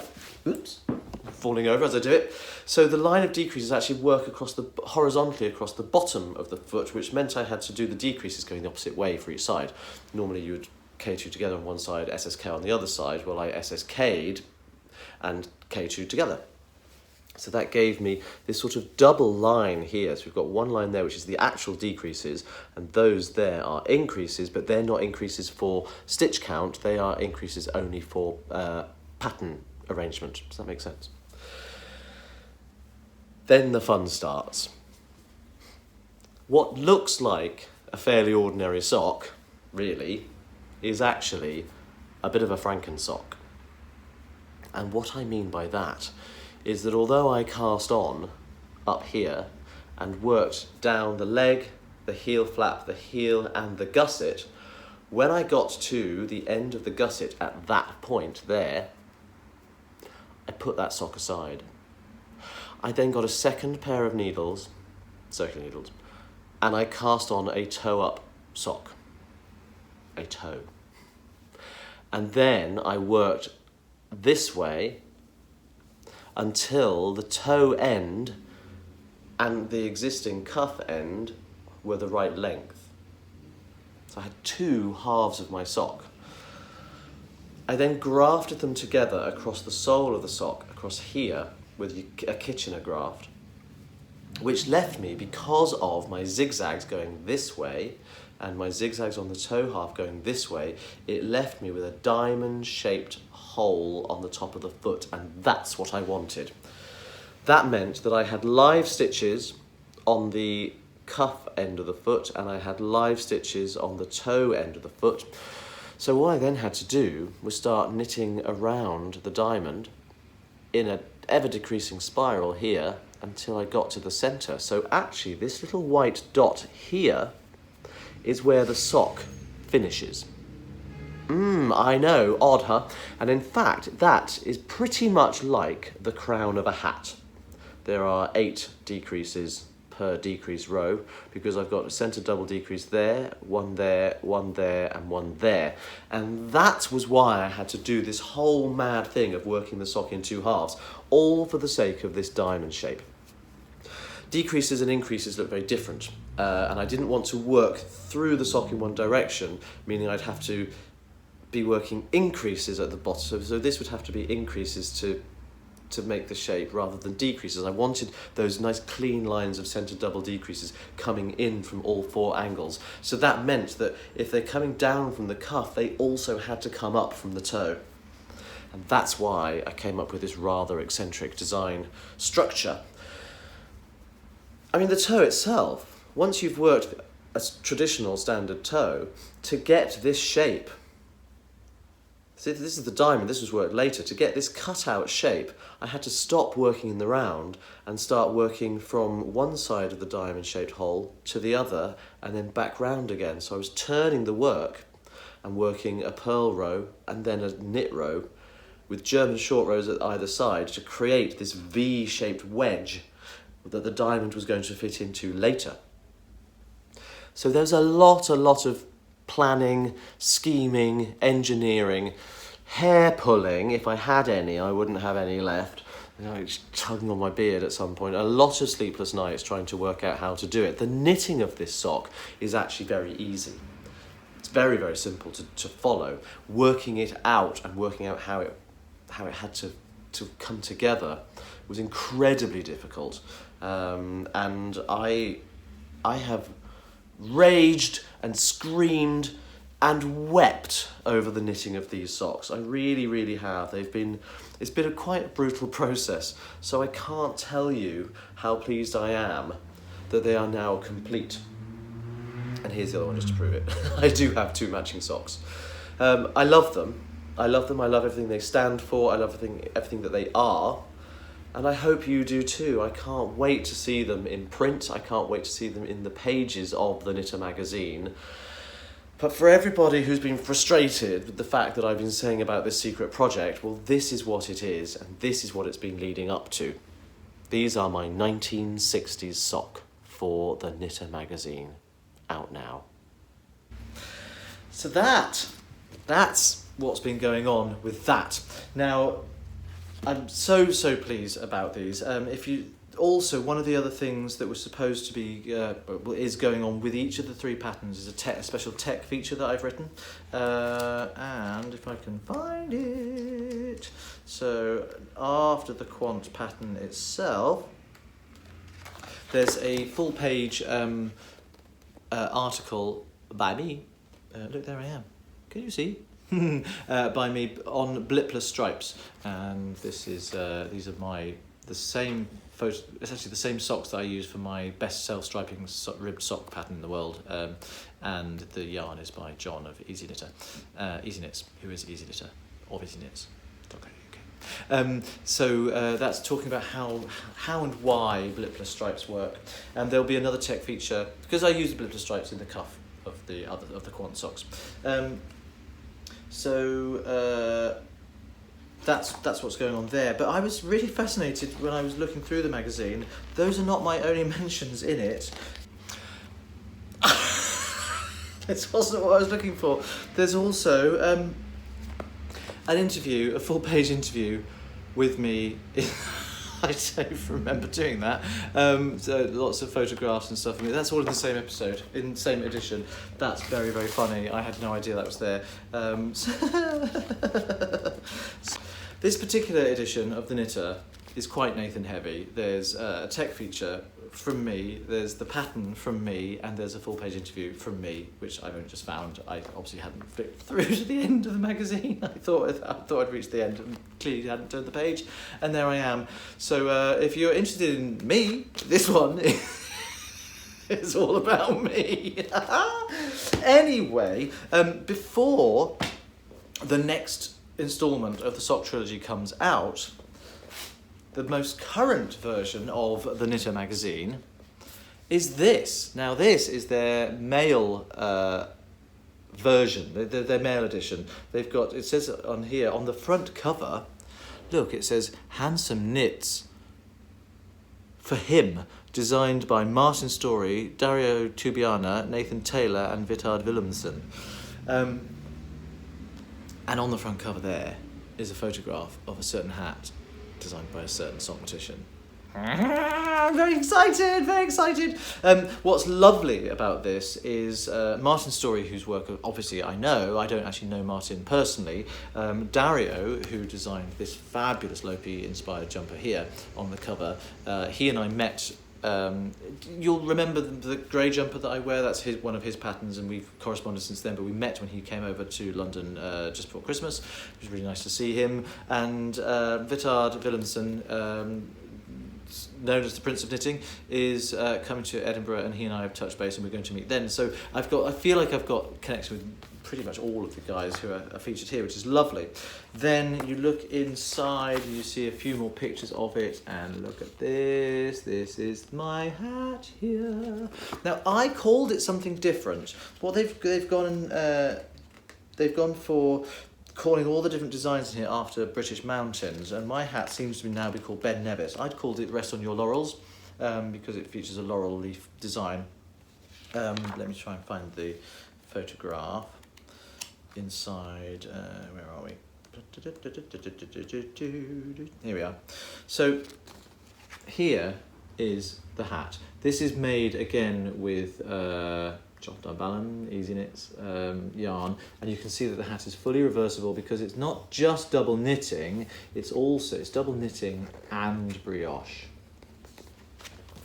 Now I could show you the pattern. There's a lot of unusual techniques in here, but all written up properly. There's a picture of the hat there. You can see how it works, how the crown works in 3 sections, and they come to a lovely little Y-shaped point in the centre. I knitted 2 versions of this hat, one which I sent to the magazine, which they photographed, and this one was actually the original. So you can see what's going on with the hat. There's the crown. And these sections here are double knitting, standard double knitting, but they're interspersed with these cabled brioche sections. And if I turn the hat inside out, you can see it has the exact opposite colouring. Actually, that's the way out I would normally wear it. So one can either wear it as a sort of a long beanie that will cover the ears, Or, and this was done deliberately, so you can see that this is blue on a gold background, this is gold on a blue background, but you can, if you want to, cuff it up like that and have it more of a top ear warmer. So that was the plan. And the squishiness of these brioche cables here and the texture, not to be sniffed at. Now, interestingly, the Ben Nevis version was knitted differently from this. I originally designed the hat when this was commissioned a long time before any of the socks, and Kirsty, who's the commissioning editor at the Knitter magazine, contacted me and said, would you do a double knitted hat for us? And I said, yeah, absolutely. And I said, I hadn't read the Knitter, and I don't know what their demographic was in terms of the standard of knitters that would read their magazine. And she said to me, our knitters like a challenge. I was like, red rag to a bull, game on. So this is knitted with Tosh sock. I had these two in stash and I pulled them out and started work. Now this is obviously, as you can see, it's double knitting and brioche, but you transition from one to the other mid-row as you're working along the row. This is double knitting, double knitting, double knitting, double knitting, double knitting, double knitting, brioche. So, in my particular way of doing things, I made this original hat using one pass brioche, my method of doing brioche where you don't have to, you work with both yarns together, exactly the same with double knitting. So for anybody, Aileen, who has worked the scarf pattern, that transition from brioche to double knitting and back again is in evidence there. And this was no different. But I didn't want to really bamboozle people with too much OPB, as I call it, one pass brioche, having never done it before. So I then rejigged the way I made this hat when I made the sample for the blue and green one in here. And I've done that using a way of, because obviously with two pass brioche you need to be able to slide your stitches from one end of the cable needle to the other so you can carry on. If you're working on a circular you can't necessarily do that because there's other stitches in the way. So what I've done is you work some of the stitches onto a DPN, appropriately sized DPN, then you slide them to the other end of that DPN and work those stitches off the DPN back onto the hat. So that's how you can work the standard method of doing brioche, and it's all described in the book, in the magazine. So that's the slide. They involve the slide. So I love this hat. I'm so happy with it. I'm so happy with the geometry of it. I'm so happy with how it looks, how it feels, how it's snuggly and warm. It is one of my favourite hats. I'm hoping I'll get my sample back because the other one is one I want to wear as well. I love it. So that's ultimately, when I get the rights back to this pattern, I don't know what the contract details are with the knitter, but I will be releasing it for myself and I'll do their version, which is in there, but I'll also write it up for one pass brioche. I think the one pass brioche is easier once you get to grips with it. I think it's faster and I think it's less fiddly because you're not having to worry about anything with the DPN and doing the slide. You literally just carry on all the way around. Oddly, I discovered doing it this way makes for a hat which is ever so slightly more accurately reversible than doing it the traditional way.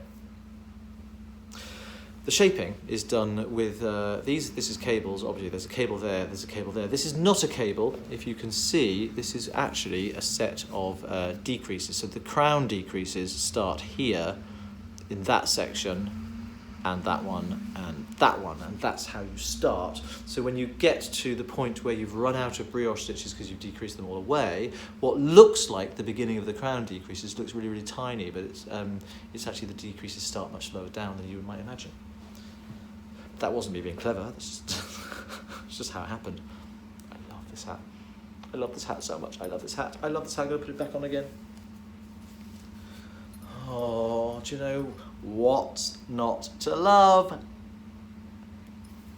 So there we go. That's what I've been up to in terms of magazine stuff, and that's one of the reasons why I've been quite so absent and just not being able to show you things, because I guess here's a finished object. I may have finished it last August. even July, I can't remember.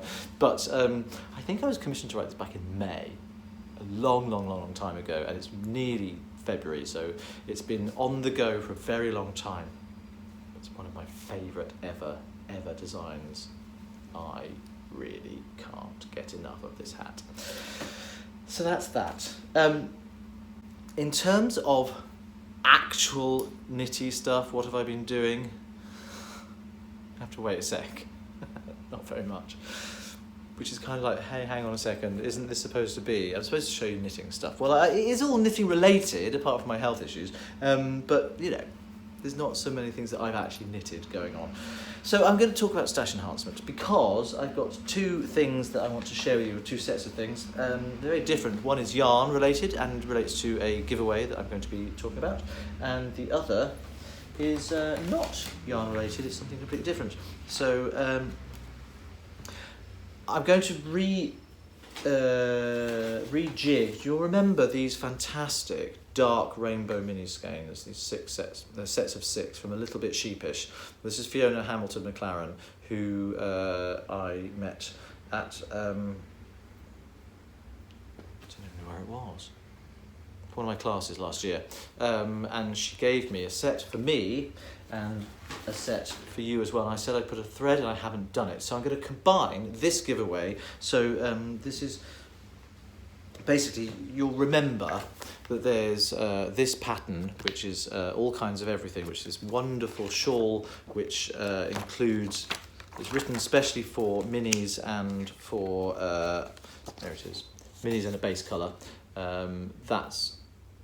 That's what you can do with a set of these and a base colour. So I'm going to, I don't think I'll ever get around to knitting this, much as I love it, I think it's beautiful. So what I'm going to do is that's going to be one prize, and there will be, I've got a second copy which was for me, but I think someone else will get better use from it, so I'm going to send that as a separate prize with this giveaway. Now that is from a little bit sheepish.co.uk, Fiona Hamilton McLaren. Thank you, Fiona. She's the designer, but she's also the dyer of these lovely, I mean, they're beautiful. Just, I can't get enough of these colours. So the idea is that will be part of a giveaway, and I'm going to combine that, thank you so much, Fiona, I'm sorry it's taken so long to get this organised, with another giveaway with some more stuff that I've been sent. Now, Happy Go Knitty, that's right, isn't it? Happy Go Knitty is a company, Helen Damer of Happy Go Knitty. It's a company in New Zealand. This yarn's come a long way, people. Got in contact recently and said, would you like me to send something? So she has done. She dyes, let me explain what this is. Moeraki, I'm probably pronouncing that wrongly, Moeraki, Moeraki sock yarn has been spun for me at a small mill on the South Island of New Zealand. It's a blend of alpaca, corridale and nylon, and it's quite a rustic yarn made for socks. She says that. It's not. It's much softer than that description would allow you to think. I dye it in 40 semi-solid colours, and I do small runs of hand-painted and self-striping as well. I've sent you one skein of my multicoloured hand-painted version called Minerals. I hope you will like it. I've also sent you a sock that includes my own basic sock pattern for stripy socks. Yes, there. Feel free to give them away to your followers. So here we are. This is the Moeraki. So this is the one for me. And yes, this is the handle. So it's absolutely lovely. And being alpaca, everyone knows I have a particular fondness for alpaca and I absolutely love it. It's got that real sort of lovely squeeze. It's not a softness I'm talking about, but the sort of like it just like collapses in on itself that alpaca will give you. But there's definitely something else in there, and that's the corridale, I should think. I could wear this pretty much anywhere. I could certainly wear this as a scarf, definitely. She says it's rustic. It is. It's got a little bit of character, a little bit of bite to it, but not anything anywhere near that makes you go, oh no, I can't touch it. Ben clearly can't go near it, but that's because my husband's weird. I have absolutely no problems with this, and this is, it's 50% alpaca, 30% Corriedale, and 20% nylon. This is the 4-ply fingering, which is 100 grams, approximately 355 meters. So it's a little bit heavier, so the yardage is a little bit less. It's not hugely thick, but I think there's a denseness to it, which means the yardage is a bit smaller. Certainly, I'll easily get a pair of socks out of that. Or I'll wear something. I don't think it wants to be socks, I really don't. Look at the colours, beautiful.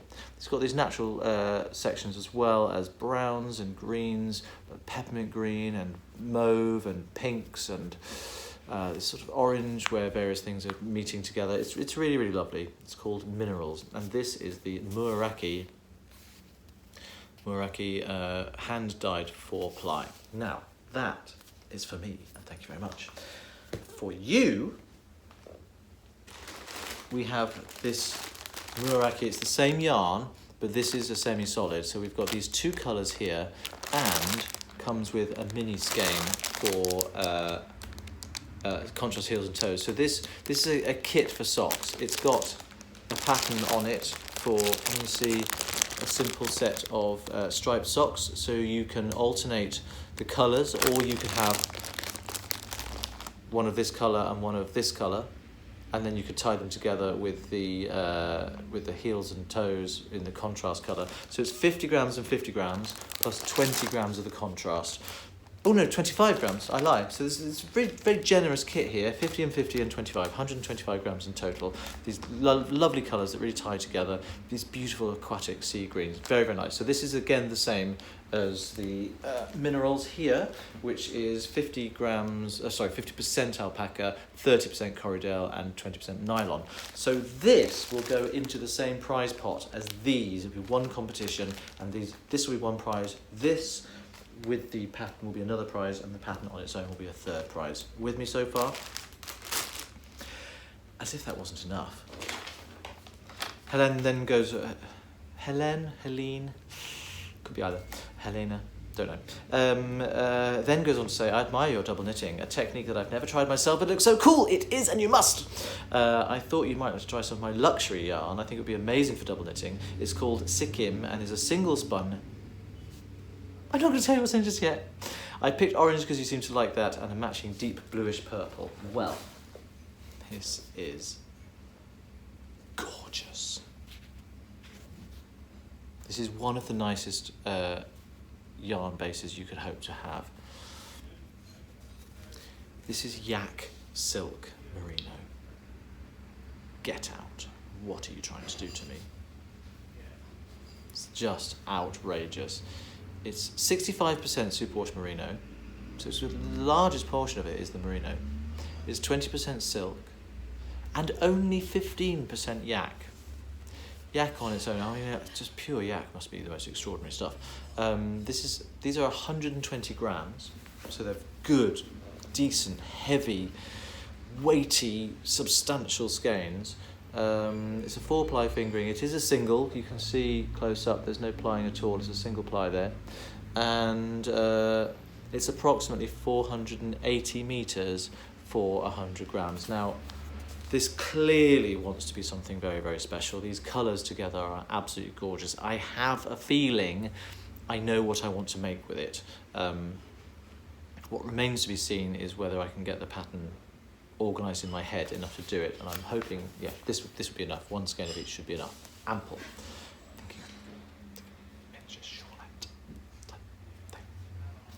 Absolutely beautiful. I cannot wait to get going with this. It's going to be so luxurious. I swear to God. I haven't even tried Ben on this yet, but I think even Ben would say, yeah, that's amazing. Look at the colours, this rich, saturated, deep burnt orange, this fantastic, it's got the gold colours in there, it's got the deep reds and the brown tones, and then there's this ultramarine, ultraviolet, looking gorgeousnry. So beautiful. Helen, thank you so much. This, I'm keeping hold of this is lovely. So I would, if I were you, if you were interested at all in not just winning the sock set, but if you are interested in going to happygonitty.etsy.com and having a look at what's here, I know what the price of this is. I'm not going to say it on here because I don't know what the exchange rate is, and it doesn't really mean very much to me. So I have no idea whether this is luxury based, so it'd be a little bit more expensive than the sock yarn, I should imagine. It's so beautiful. It's so it makes me want to cry. It actually makes me want to cry. It's so soft and so delicious. Silk and yak and merino. I mean, ridiculous. Truly ridiculous. Thank you, Helen, so much. So that's that. Head over to Ravelry for your chance to win all of those things. I will put in, as this is uploading, I will put in the group there, the question. I'm not going to talk about it now because I haven't really thought about it, but I'll make sure it's up there and your chance to win. Not this, but the Muraki sock kit. One of these with the pattern there, and one of these patterns on its own. Those will be all there for you. Look at those boys, aren't they just beautiful? And how about we sort of top it off with a little bit of silk yak merino there. Marvellous, very colourful. The next bit of stash enhancement is also something very special. It's something I bought. It's not something I made, it's something I commissioned someone to make for me. Now, I've spoken about this gentleman's work on the podcast before.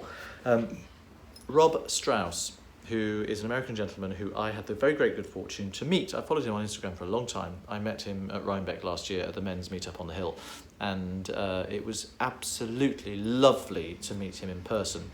Now, Rob is a weaver of fine cotton scarves, and his stuff is beautiful and gorgeous. Let me just find the little tag, see if it's there. Rob M. Strauss is the name he goes under on social media, and I'll put all his contact details here, should you wish to commission him to weave you a scarf. So lovely. I saw one just before Christmas, about 3 weeks before Christmas. I saw something on his Instagram feed which was so eye-catching, so eye-grabbing. I said to him, I sent him a private message, I said, Rob, please do not put this in your Etsy shop. Sold, I want it immediately. And he said, I'm really sorry, it was a commission for somebody else. It already belongs to somebody else.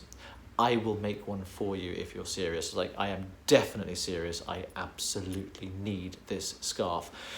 It is the 6 colours of the Pride Rainbow flag in the warp, and the 6 colours of the Pride Rainbow flag alternating in the weft. So you get, well, I wear it a lot, so it's got bits all over it. You get this amazing effect of the colours all interacting with each other. Are you ready? I love this so much. I can't tell you what this does to me. Not only is, obviously as a proud gay man and lover of all things Pride Rainbow related, but it's just the most cheerful, happiest piece of equipment you could ever hope to own. I wear this and I feel better. Life is good when I have this around my neck, and it's thin. It's not like a knitted scarf, but it's actually much warmer than I ever expected it to be. Now let's have a look at it in close-up. This is called an advancing twill. This is the pattern that Rob tells me is called. You've got these wonderful diamond shapes going on within every square. So can you see how it works? Let's start with, let's start at the other end, I think. Yeah. All right. Oh, gosh, it's hard to know. I don't think there's a particular beginning or end. So here we've got red. You can see where the warp changes colour across, because I've got the Pride Rainbow flag going across the fringe: red, orange, yellow, green, blue, purple. Lovely. So that means that these vertical strips, for anyone who doesn't understand weaving, this is the warp. These are all red, and the red continues down throughout the whole of this section. So this is yellow and red, green and red, blue and red, purple and red, red and red. So that one's pure red, blowing out the camera because it's so red, so vibrant. Then here we've got the orange warp, which goes down again. So all of these colours going across are mixed with the constant orange going through. That goes through the whole sequence. So what you end up with is diagonal lines of pure colours if you see what I mean by that. You've got red, red here, orange, orange here, yellow, yellow here, green, green, blue, blue, and down here, purple, purple. And the squares in between are every other combination you can have of these 6 colours. The overall effect is so charming. It's so wonderful. You can see it's a little bit creased because I do wear it. This is how I would choose to wear it.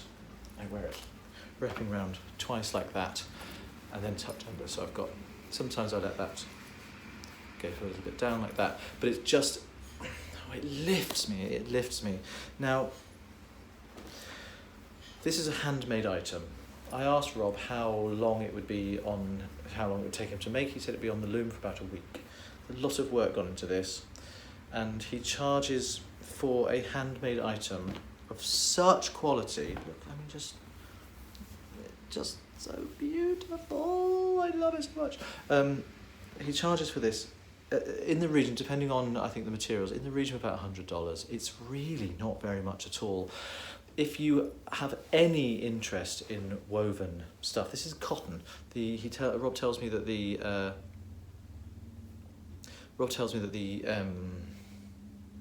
fibre is called 10-2, and I don't know much about weaving, but it's the thickness of the cotton. It's 10-2 cotton, so it's cotton. It's going to be lovely and light in the summer. It's breathable. It's beautiful. So head to Rob's website, and if you do want to just have a look and an ogle at them, then I'm sure that will be fine. But if you do want to commission him to buy one that already exists or commission him to make something for you, then please do, because the man is a master and he was so lovely to deal with, and I love this. Rob, thank you. I know I paid you for it, but obviously I paid postage and packing to get it from the States over to here. It arrived between just after New Year, I think, either just before or just after New Year, and I still haven't given Rob a photograph of me wearing it. I know he wants one, but the weather's been so awful, but Rob, I am on it. I love it. So that's the stash enhancement done. So I can very, very quickly dispense with what I've been knitting, because I've been knitting the 80s pair of socks, which I can't show you yet because they're still under wraps. So a little bit more has been done. I think I've got a few inches done on this as yet unnamed scarf. It'll probably end up being called as yet unnamed. I can't do that. Not original. But I love this. This is the Erica Knight British Blue yarn, but not a great deal to say about it. It's a really fun knit to do because you can see the centre section works on the bias, even though the outsides go straight up and down. And it's really, really simple. Every single row of this just contains 1 increase and 1 decrease. That's it. That does all the patterning for you.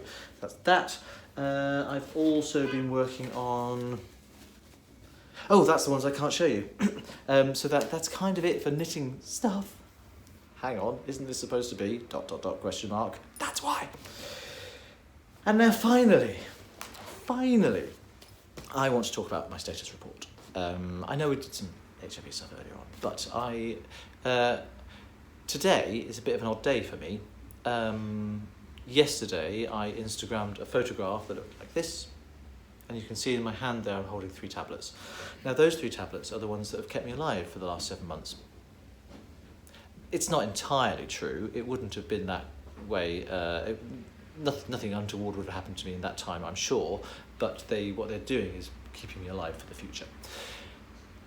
And I finished them yesterday. Now, there was a bit of confusion on Instagram about this. I think people were thinking, oh, you don't need to take your tablets anymore. I'm sorry if I gave that impression. That's really, really not the case. There's no cure for HIV, and at the moment, at time of recording, and at the moment, I will have to take tablets for it for the rest of my life, every single day. And so far, I'm really, really pleased and proud to say I've not missed a single dose. I've had to be a couple of hours, a few hours late. I think the latest I've ever taken my doses was 5 hours, and that was really, really kind of not upsetting, but it sort of made me feel a bit tense. I just didn't have access to them I knew I could get hold of them. I knew it wasn't going to be for long, but I didn't have them at the time. But usually I take them at 10 o'clock in the morning, and all is well. Now, those tablets, the the way that HIV meds work is that you take what's called a combination therapy. They're all ART, which is antiretroviral therapy, and the word retroviral means that is because HIV is what's termed a retrovirus. I can go into that another time if anyone cares to know. I will talk about what a retrovirus is and why it's different from a virus, but for this, I'm talking about my meds. It's not important. So, because HIV is very, very clever, as I said earlier, clever virus, it can change a lot. So if you're only attacking it with one set of drugs which stop it from working in one particular way, it can change to get around it and become resistant to that drug. Now that means anybody who has that resistant strain passed on to them, those drugs won't be effective. That's really, really bad news.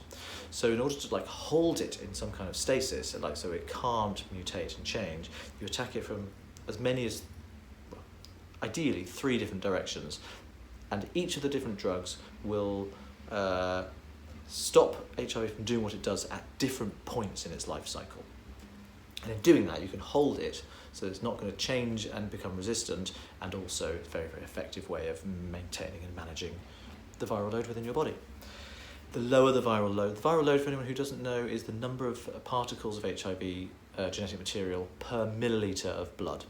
And if you're undetectable, that's considered to be under 50 particles per milliliter. So I have had an undetectable viral load since about the beginning of September, 10 weeks or so after I started medication, and that is maintained. Now, that's the background. I was taking Truvada, which is the blue tablet, and that is a combination tablet on its own. Excuse me, that's a combination tablet on its own, which contains emtricitabine and tenofovir disoproxil. Give it its full name, tenofovir disoproxil fumarate, but I don't need to worry about that. It's usually known as tenofovir disoproxil on its own, and those 2 tablets are, one is a nucleoside reverse transcriptase inhibitor, and the other is a non-nucleotide. Now, I need to check this. There's nucleoside, nucleotide, and non-nucleoside reverse transcriptase inhibitors. Emtricitabine and tenofovir disoproxil are one each of 2 of those, if that makes sense. And they stop HIV from replicating at a point in its life cycle. They get into the... for another time. I also take the red one, have been taking the red one, which is called darunavir, and that is a protease inhibitor. And ritonavir, the little white one, is also a protease inhibitor, but in this case, what its function is to boost the levels of darunavir, the main one, in my system for longer. So I can take 1 tablet and I have full dosage of darunavir for quite a long time, 24 hours.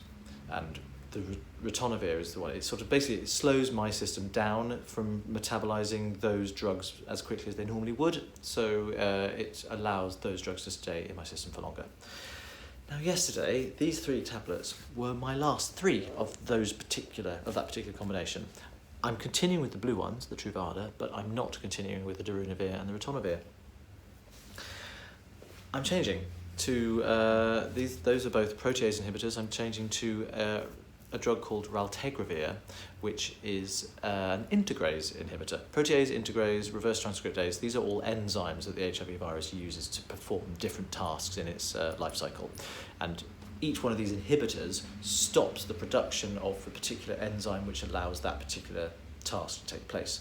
Some of them stop it from being able to insert its genetic material into a host cell, some of them stop it from being able to latch onto the host cell in the first place, some of them stop it from being able to break down large viral proteins into smaller ones so that it can create new particles. So they're all different ways and different methods of stopping the HIV virus from working.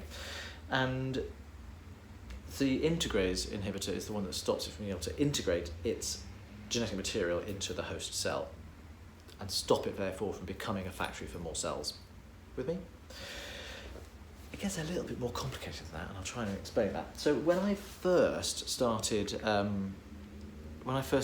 my medication, we didn't know what particular genetic strain of the virus I had. And there are lots and lots of different types. As I say, different ones have mutated in different ways. So there's all sorts of there's many different types of HIV virus. And because I wanted to start meds straight away, without knowing whether I had a resistant strain, they weren't able to start me on one regimen of drugs because I might be resistant to one of those, and that could cause problems it could mutate even more. So they started me on 4. So the Truvada, the Truvada, the Darunavir, the Ritonavir, which I continued taking, and for the first 4 days I was taking Raltegravir as well, which is the one I'm switching to now. After 4 days, I got a phone call from my doctor saying, we've had your genetic strain test results back, and it turns out I do have a particular strain of the virus which is resistant to some drugs, but not, as it turns out, to any of the drugs that I was taking. So they said, you can come off the Raltegravir. Now, the Raltegravir tablets were pink, and I'd only taken 4 days, and I had a 30-day dose. Now, I know that these tablets are ridiculously expensive, and I didn't want to flush them away. I've been waiting for a chance. There was always a chance that once I achieved an undetectable viral load that I would be switched to Truvada and Raltegravir anyway, and I knew that, so I kept them. So thinking, well, I don't want to flush them or bury them or bin them because that would be bad, because they're expensive and they're useful. And if I can't use them, maybe someone else can. Then, try and get this right. So yeah, I kept hold of those and carried on, and I achieved my viral load undetectable status, and that was a big milestone for me because it meant that I was uninfectious and it wasn't going to hurt me. Those are the two main things about being undetectable. So I then was waiting to find out what was going to happen. So I wanted to wait till after Christmas. I wanted to wait till I was in a good place with all my other levels. There was at one point my kidney function was being checked to make sure that the Truvada, the blue one, wasn't causing any damage to my kidney systems. And there were some raised markers there, so they're a little bit concerned. But they've all evened out and settled itself out, and I'm absolutely fine. Absolutely fine. So now's the time to change. Yesterday was the last one of my previous regimen. Today I took my first dosage. So this is what I take now. So this is my Truvada. This is what it looks like, and it sits there in my bathroom cabinet, and it doesn't hide, and I don't try to hide it at all. And the Truvada pills look like this. They're blue. Yes, they're kind of big. So that is what I will be taking tomorrow at 10 o'clock. On one side it says, you can see that, it says Gilead, that's the name of the manufacturers. On the other side, I don't know what that stands for, it says 701. So if you see that, you know that that's what it is, and that's the wonderful stuff that it does. So that's that one. And here are my new tablets called Raltegravir. They're bigger. And I have to take 2 of these at the same time that I take 1 of those. So these are 600 milligram tablets. They're yellow, not pink at all. The other Raltegravir tablets I took were pink, but they were smaller doses. This is a slightly larger dose. These are 600 milligrams each as opposed to 400 milligrams each. And I should be taking that. Basically, that's breakfast. But that, ladies and gentlemen, is the cocktail of dosage of the drugs that will keep me fit and well for the rest of my natural life. And I cannot tell you how grateful it makes me. On one side of the Raltegravir it says nothing at all. On the other side it's got a little symbol and then a 242. I don't really know what that is. It doesn't seem to be related to the numbers of stuff in it, because inside there's 600 milligrams and there's 400 milligrams of the emtricitabine and 245 milligrams of the tenofovir disoproxil in the blue one. But that, basically I knock them back in one go and swallow them down whole, because thankfully I don't have a problem with swallowing tablets like that. I'm going to pop those back in their relevant pots. But I just wanted to share that with you because I think it's really, we talk about this stuff, it's underground, but actually just seeing it, it's like it takes away any of the issues surrounding the medication that I take. I have 2 little tablets there. What I do is, because I worry sometimes about being away from my meds, so I have this little tin. This little tin here, which says on it, Camp. It's the name of a coffee brand, coffee liqueur. Not liqueur, a coffee essence. And in this, it holds 7 days dosage of my tablets. There you go, 7 days. Actually, I've got some of the old pink Raltegravir tablets in here as well, because it doesn't have pink there. There you go. That's the old ones. Because for the next month, to use up the other ones, even though it's a slightly different dosage, I'm going to be alternating a day of 2 yellows and a day of 2 pinks. So I'm going to have to remember which day I'm on for the next month. But then I'll just be on the yellows and all the way through. So this holds 7 days, and I carry this with me all the time. So you'll hear me rattling at various events. That's what's rattling, it's my tablets. And I carry them in my little man bag. My man bag has my wallet, my phone, my keys, my lip balm, headache tablets, and that little tin. So whenever I leave the house, I leave the house with that, because I need all of that stuff. I know I've got my tablets with me. If that wasn't enough, because I'm really, really anal about these things and need to make sure I've always got an emergency dose somewhere, on my car keys and my house keys. So of course I'm never going to leave the house without these. There's my car key and my house keys. And I've got some, on here I've got some little miniature memory sticks that I've got some very important files that I often travel with. But I've also got this. This here unscrews and contains enough space for 1 daily dose. So you might think that's a bit of overkill. I've got my 7 in my bag there, and I've got these extra emergency dose that's always with me. It's waterproof as well, because I just feel there's often in my life there are times where you think, oh, actually I didn't plan to stay out tonight, but I'm not going home this evening. If I'm staying over with friends for dinner and it becomes easier just to stay over, I don't need to worry about it now. I'm always going to be covered, and I can go away. I can take this away if I'm staying away on a knitting retreat for a few days. I just need to take this with me, and I've got enough there for a week's dosage. So that, basically, ladies and gentlemen, is what the status report is. I am on my new regime. I'm going to be carefully monitored for the next 4 weeks. All my blood levels will be done in 4 weeks' time, and they will see exactly what's going on. They'll make sure that my viral load is maintained to be undetectable. They'll make sure that all my liver and my kidneys and all the different things that could be affected by any of these drugs are all still working in the right direction. So I just wanted to share that with you as a way of reassuring you all that I am completely and utterly 100% healthy, fit and well, and will remain so for a very long time to come. Just until other things start getting at me when I get old. It won't be the HIV that finishes me off. Could be any number of other things, but it won't be HIV. So there we are. Thank you for staying around. Thank you for listening to that.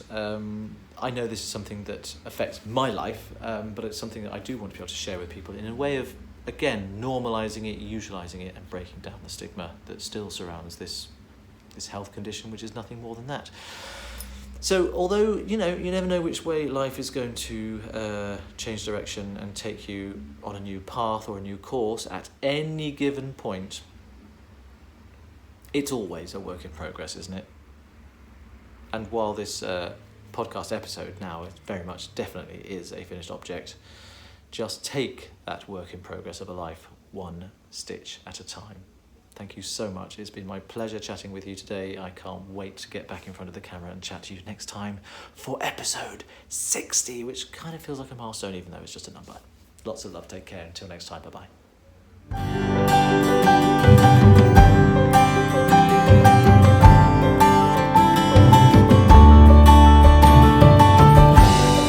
Hello, little one.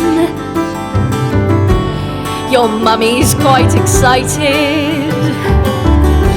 I can't wait to see your face and take you on adventures. We'll see the ghosts at Warwick Castle together, and we'll have picnics in the woods. And I'll know that you are happy, and all the bad will turn to good.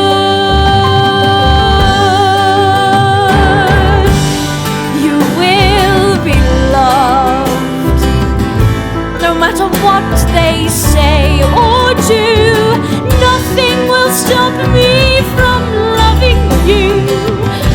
I'll protect you from the world. I'm done with the tears, I'm done with the trouble, I'm done with the fear, I'm done with the struggle, I'm done with the games, the crippling shame, the dirty looks when I buy pregnancy books, the helpless thoughts that are fueled by confusion, the empty hopes, the sad delusion. I will not give in, I will not run and hide, I'll carry this baby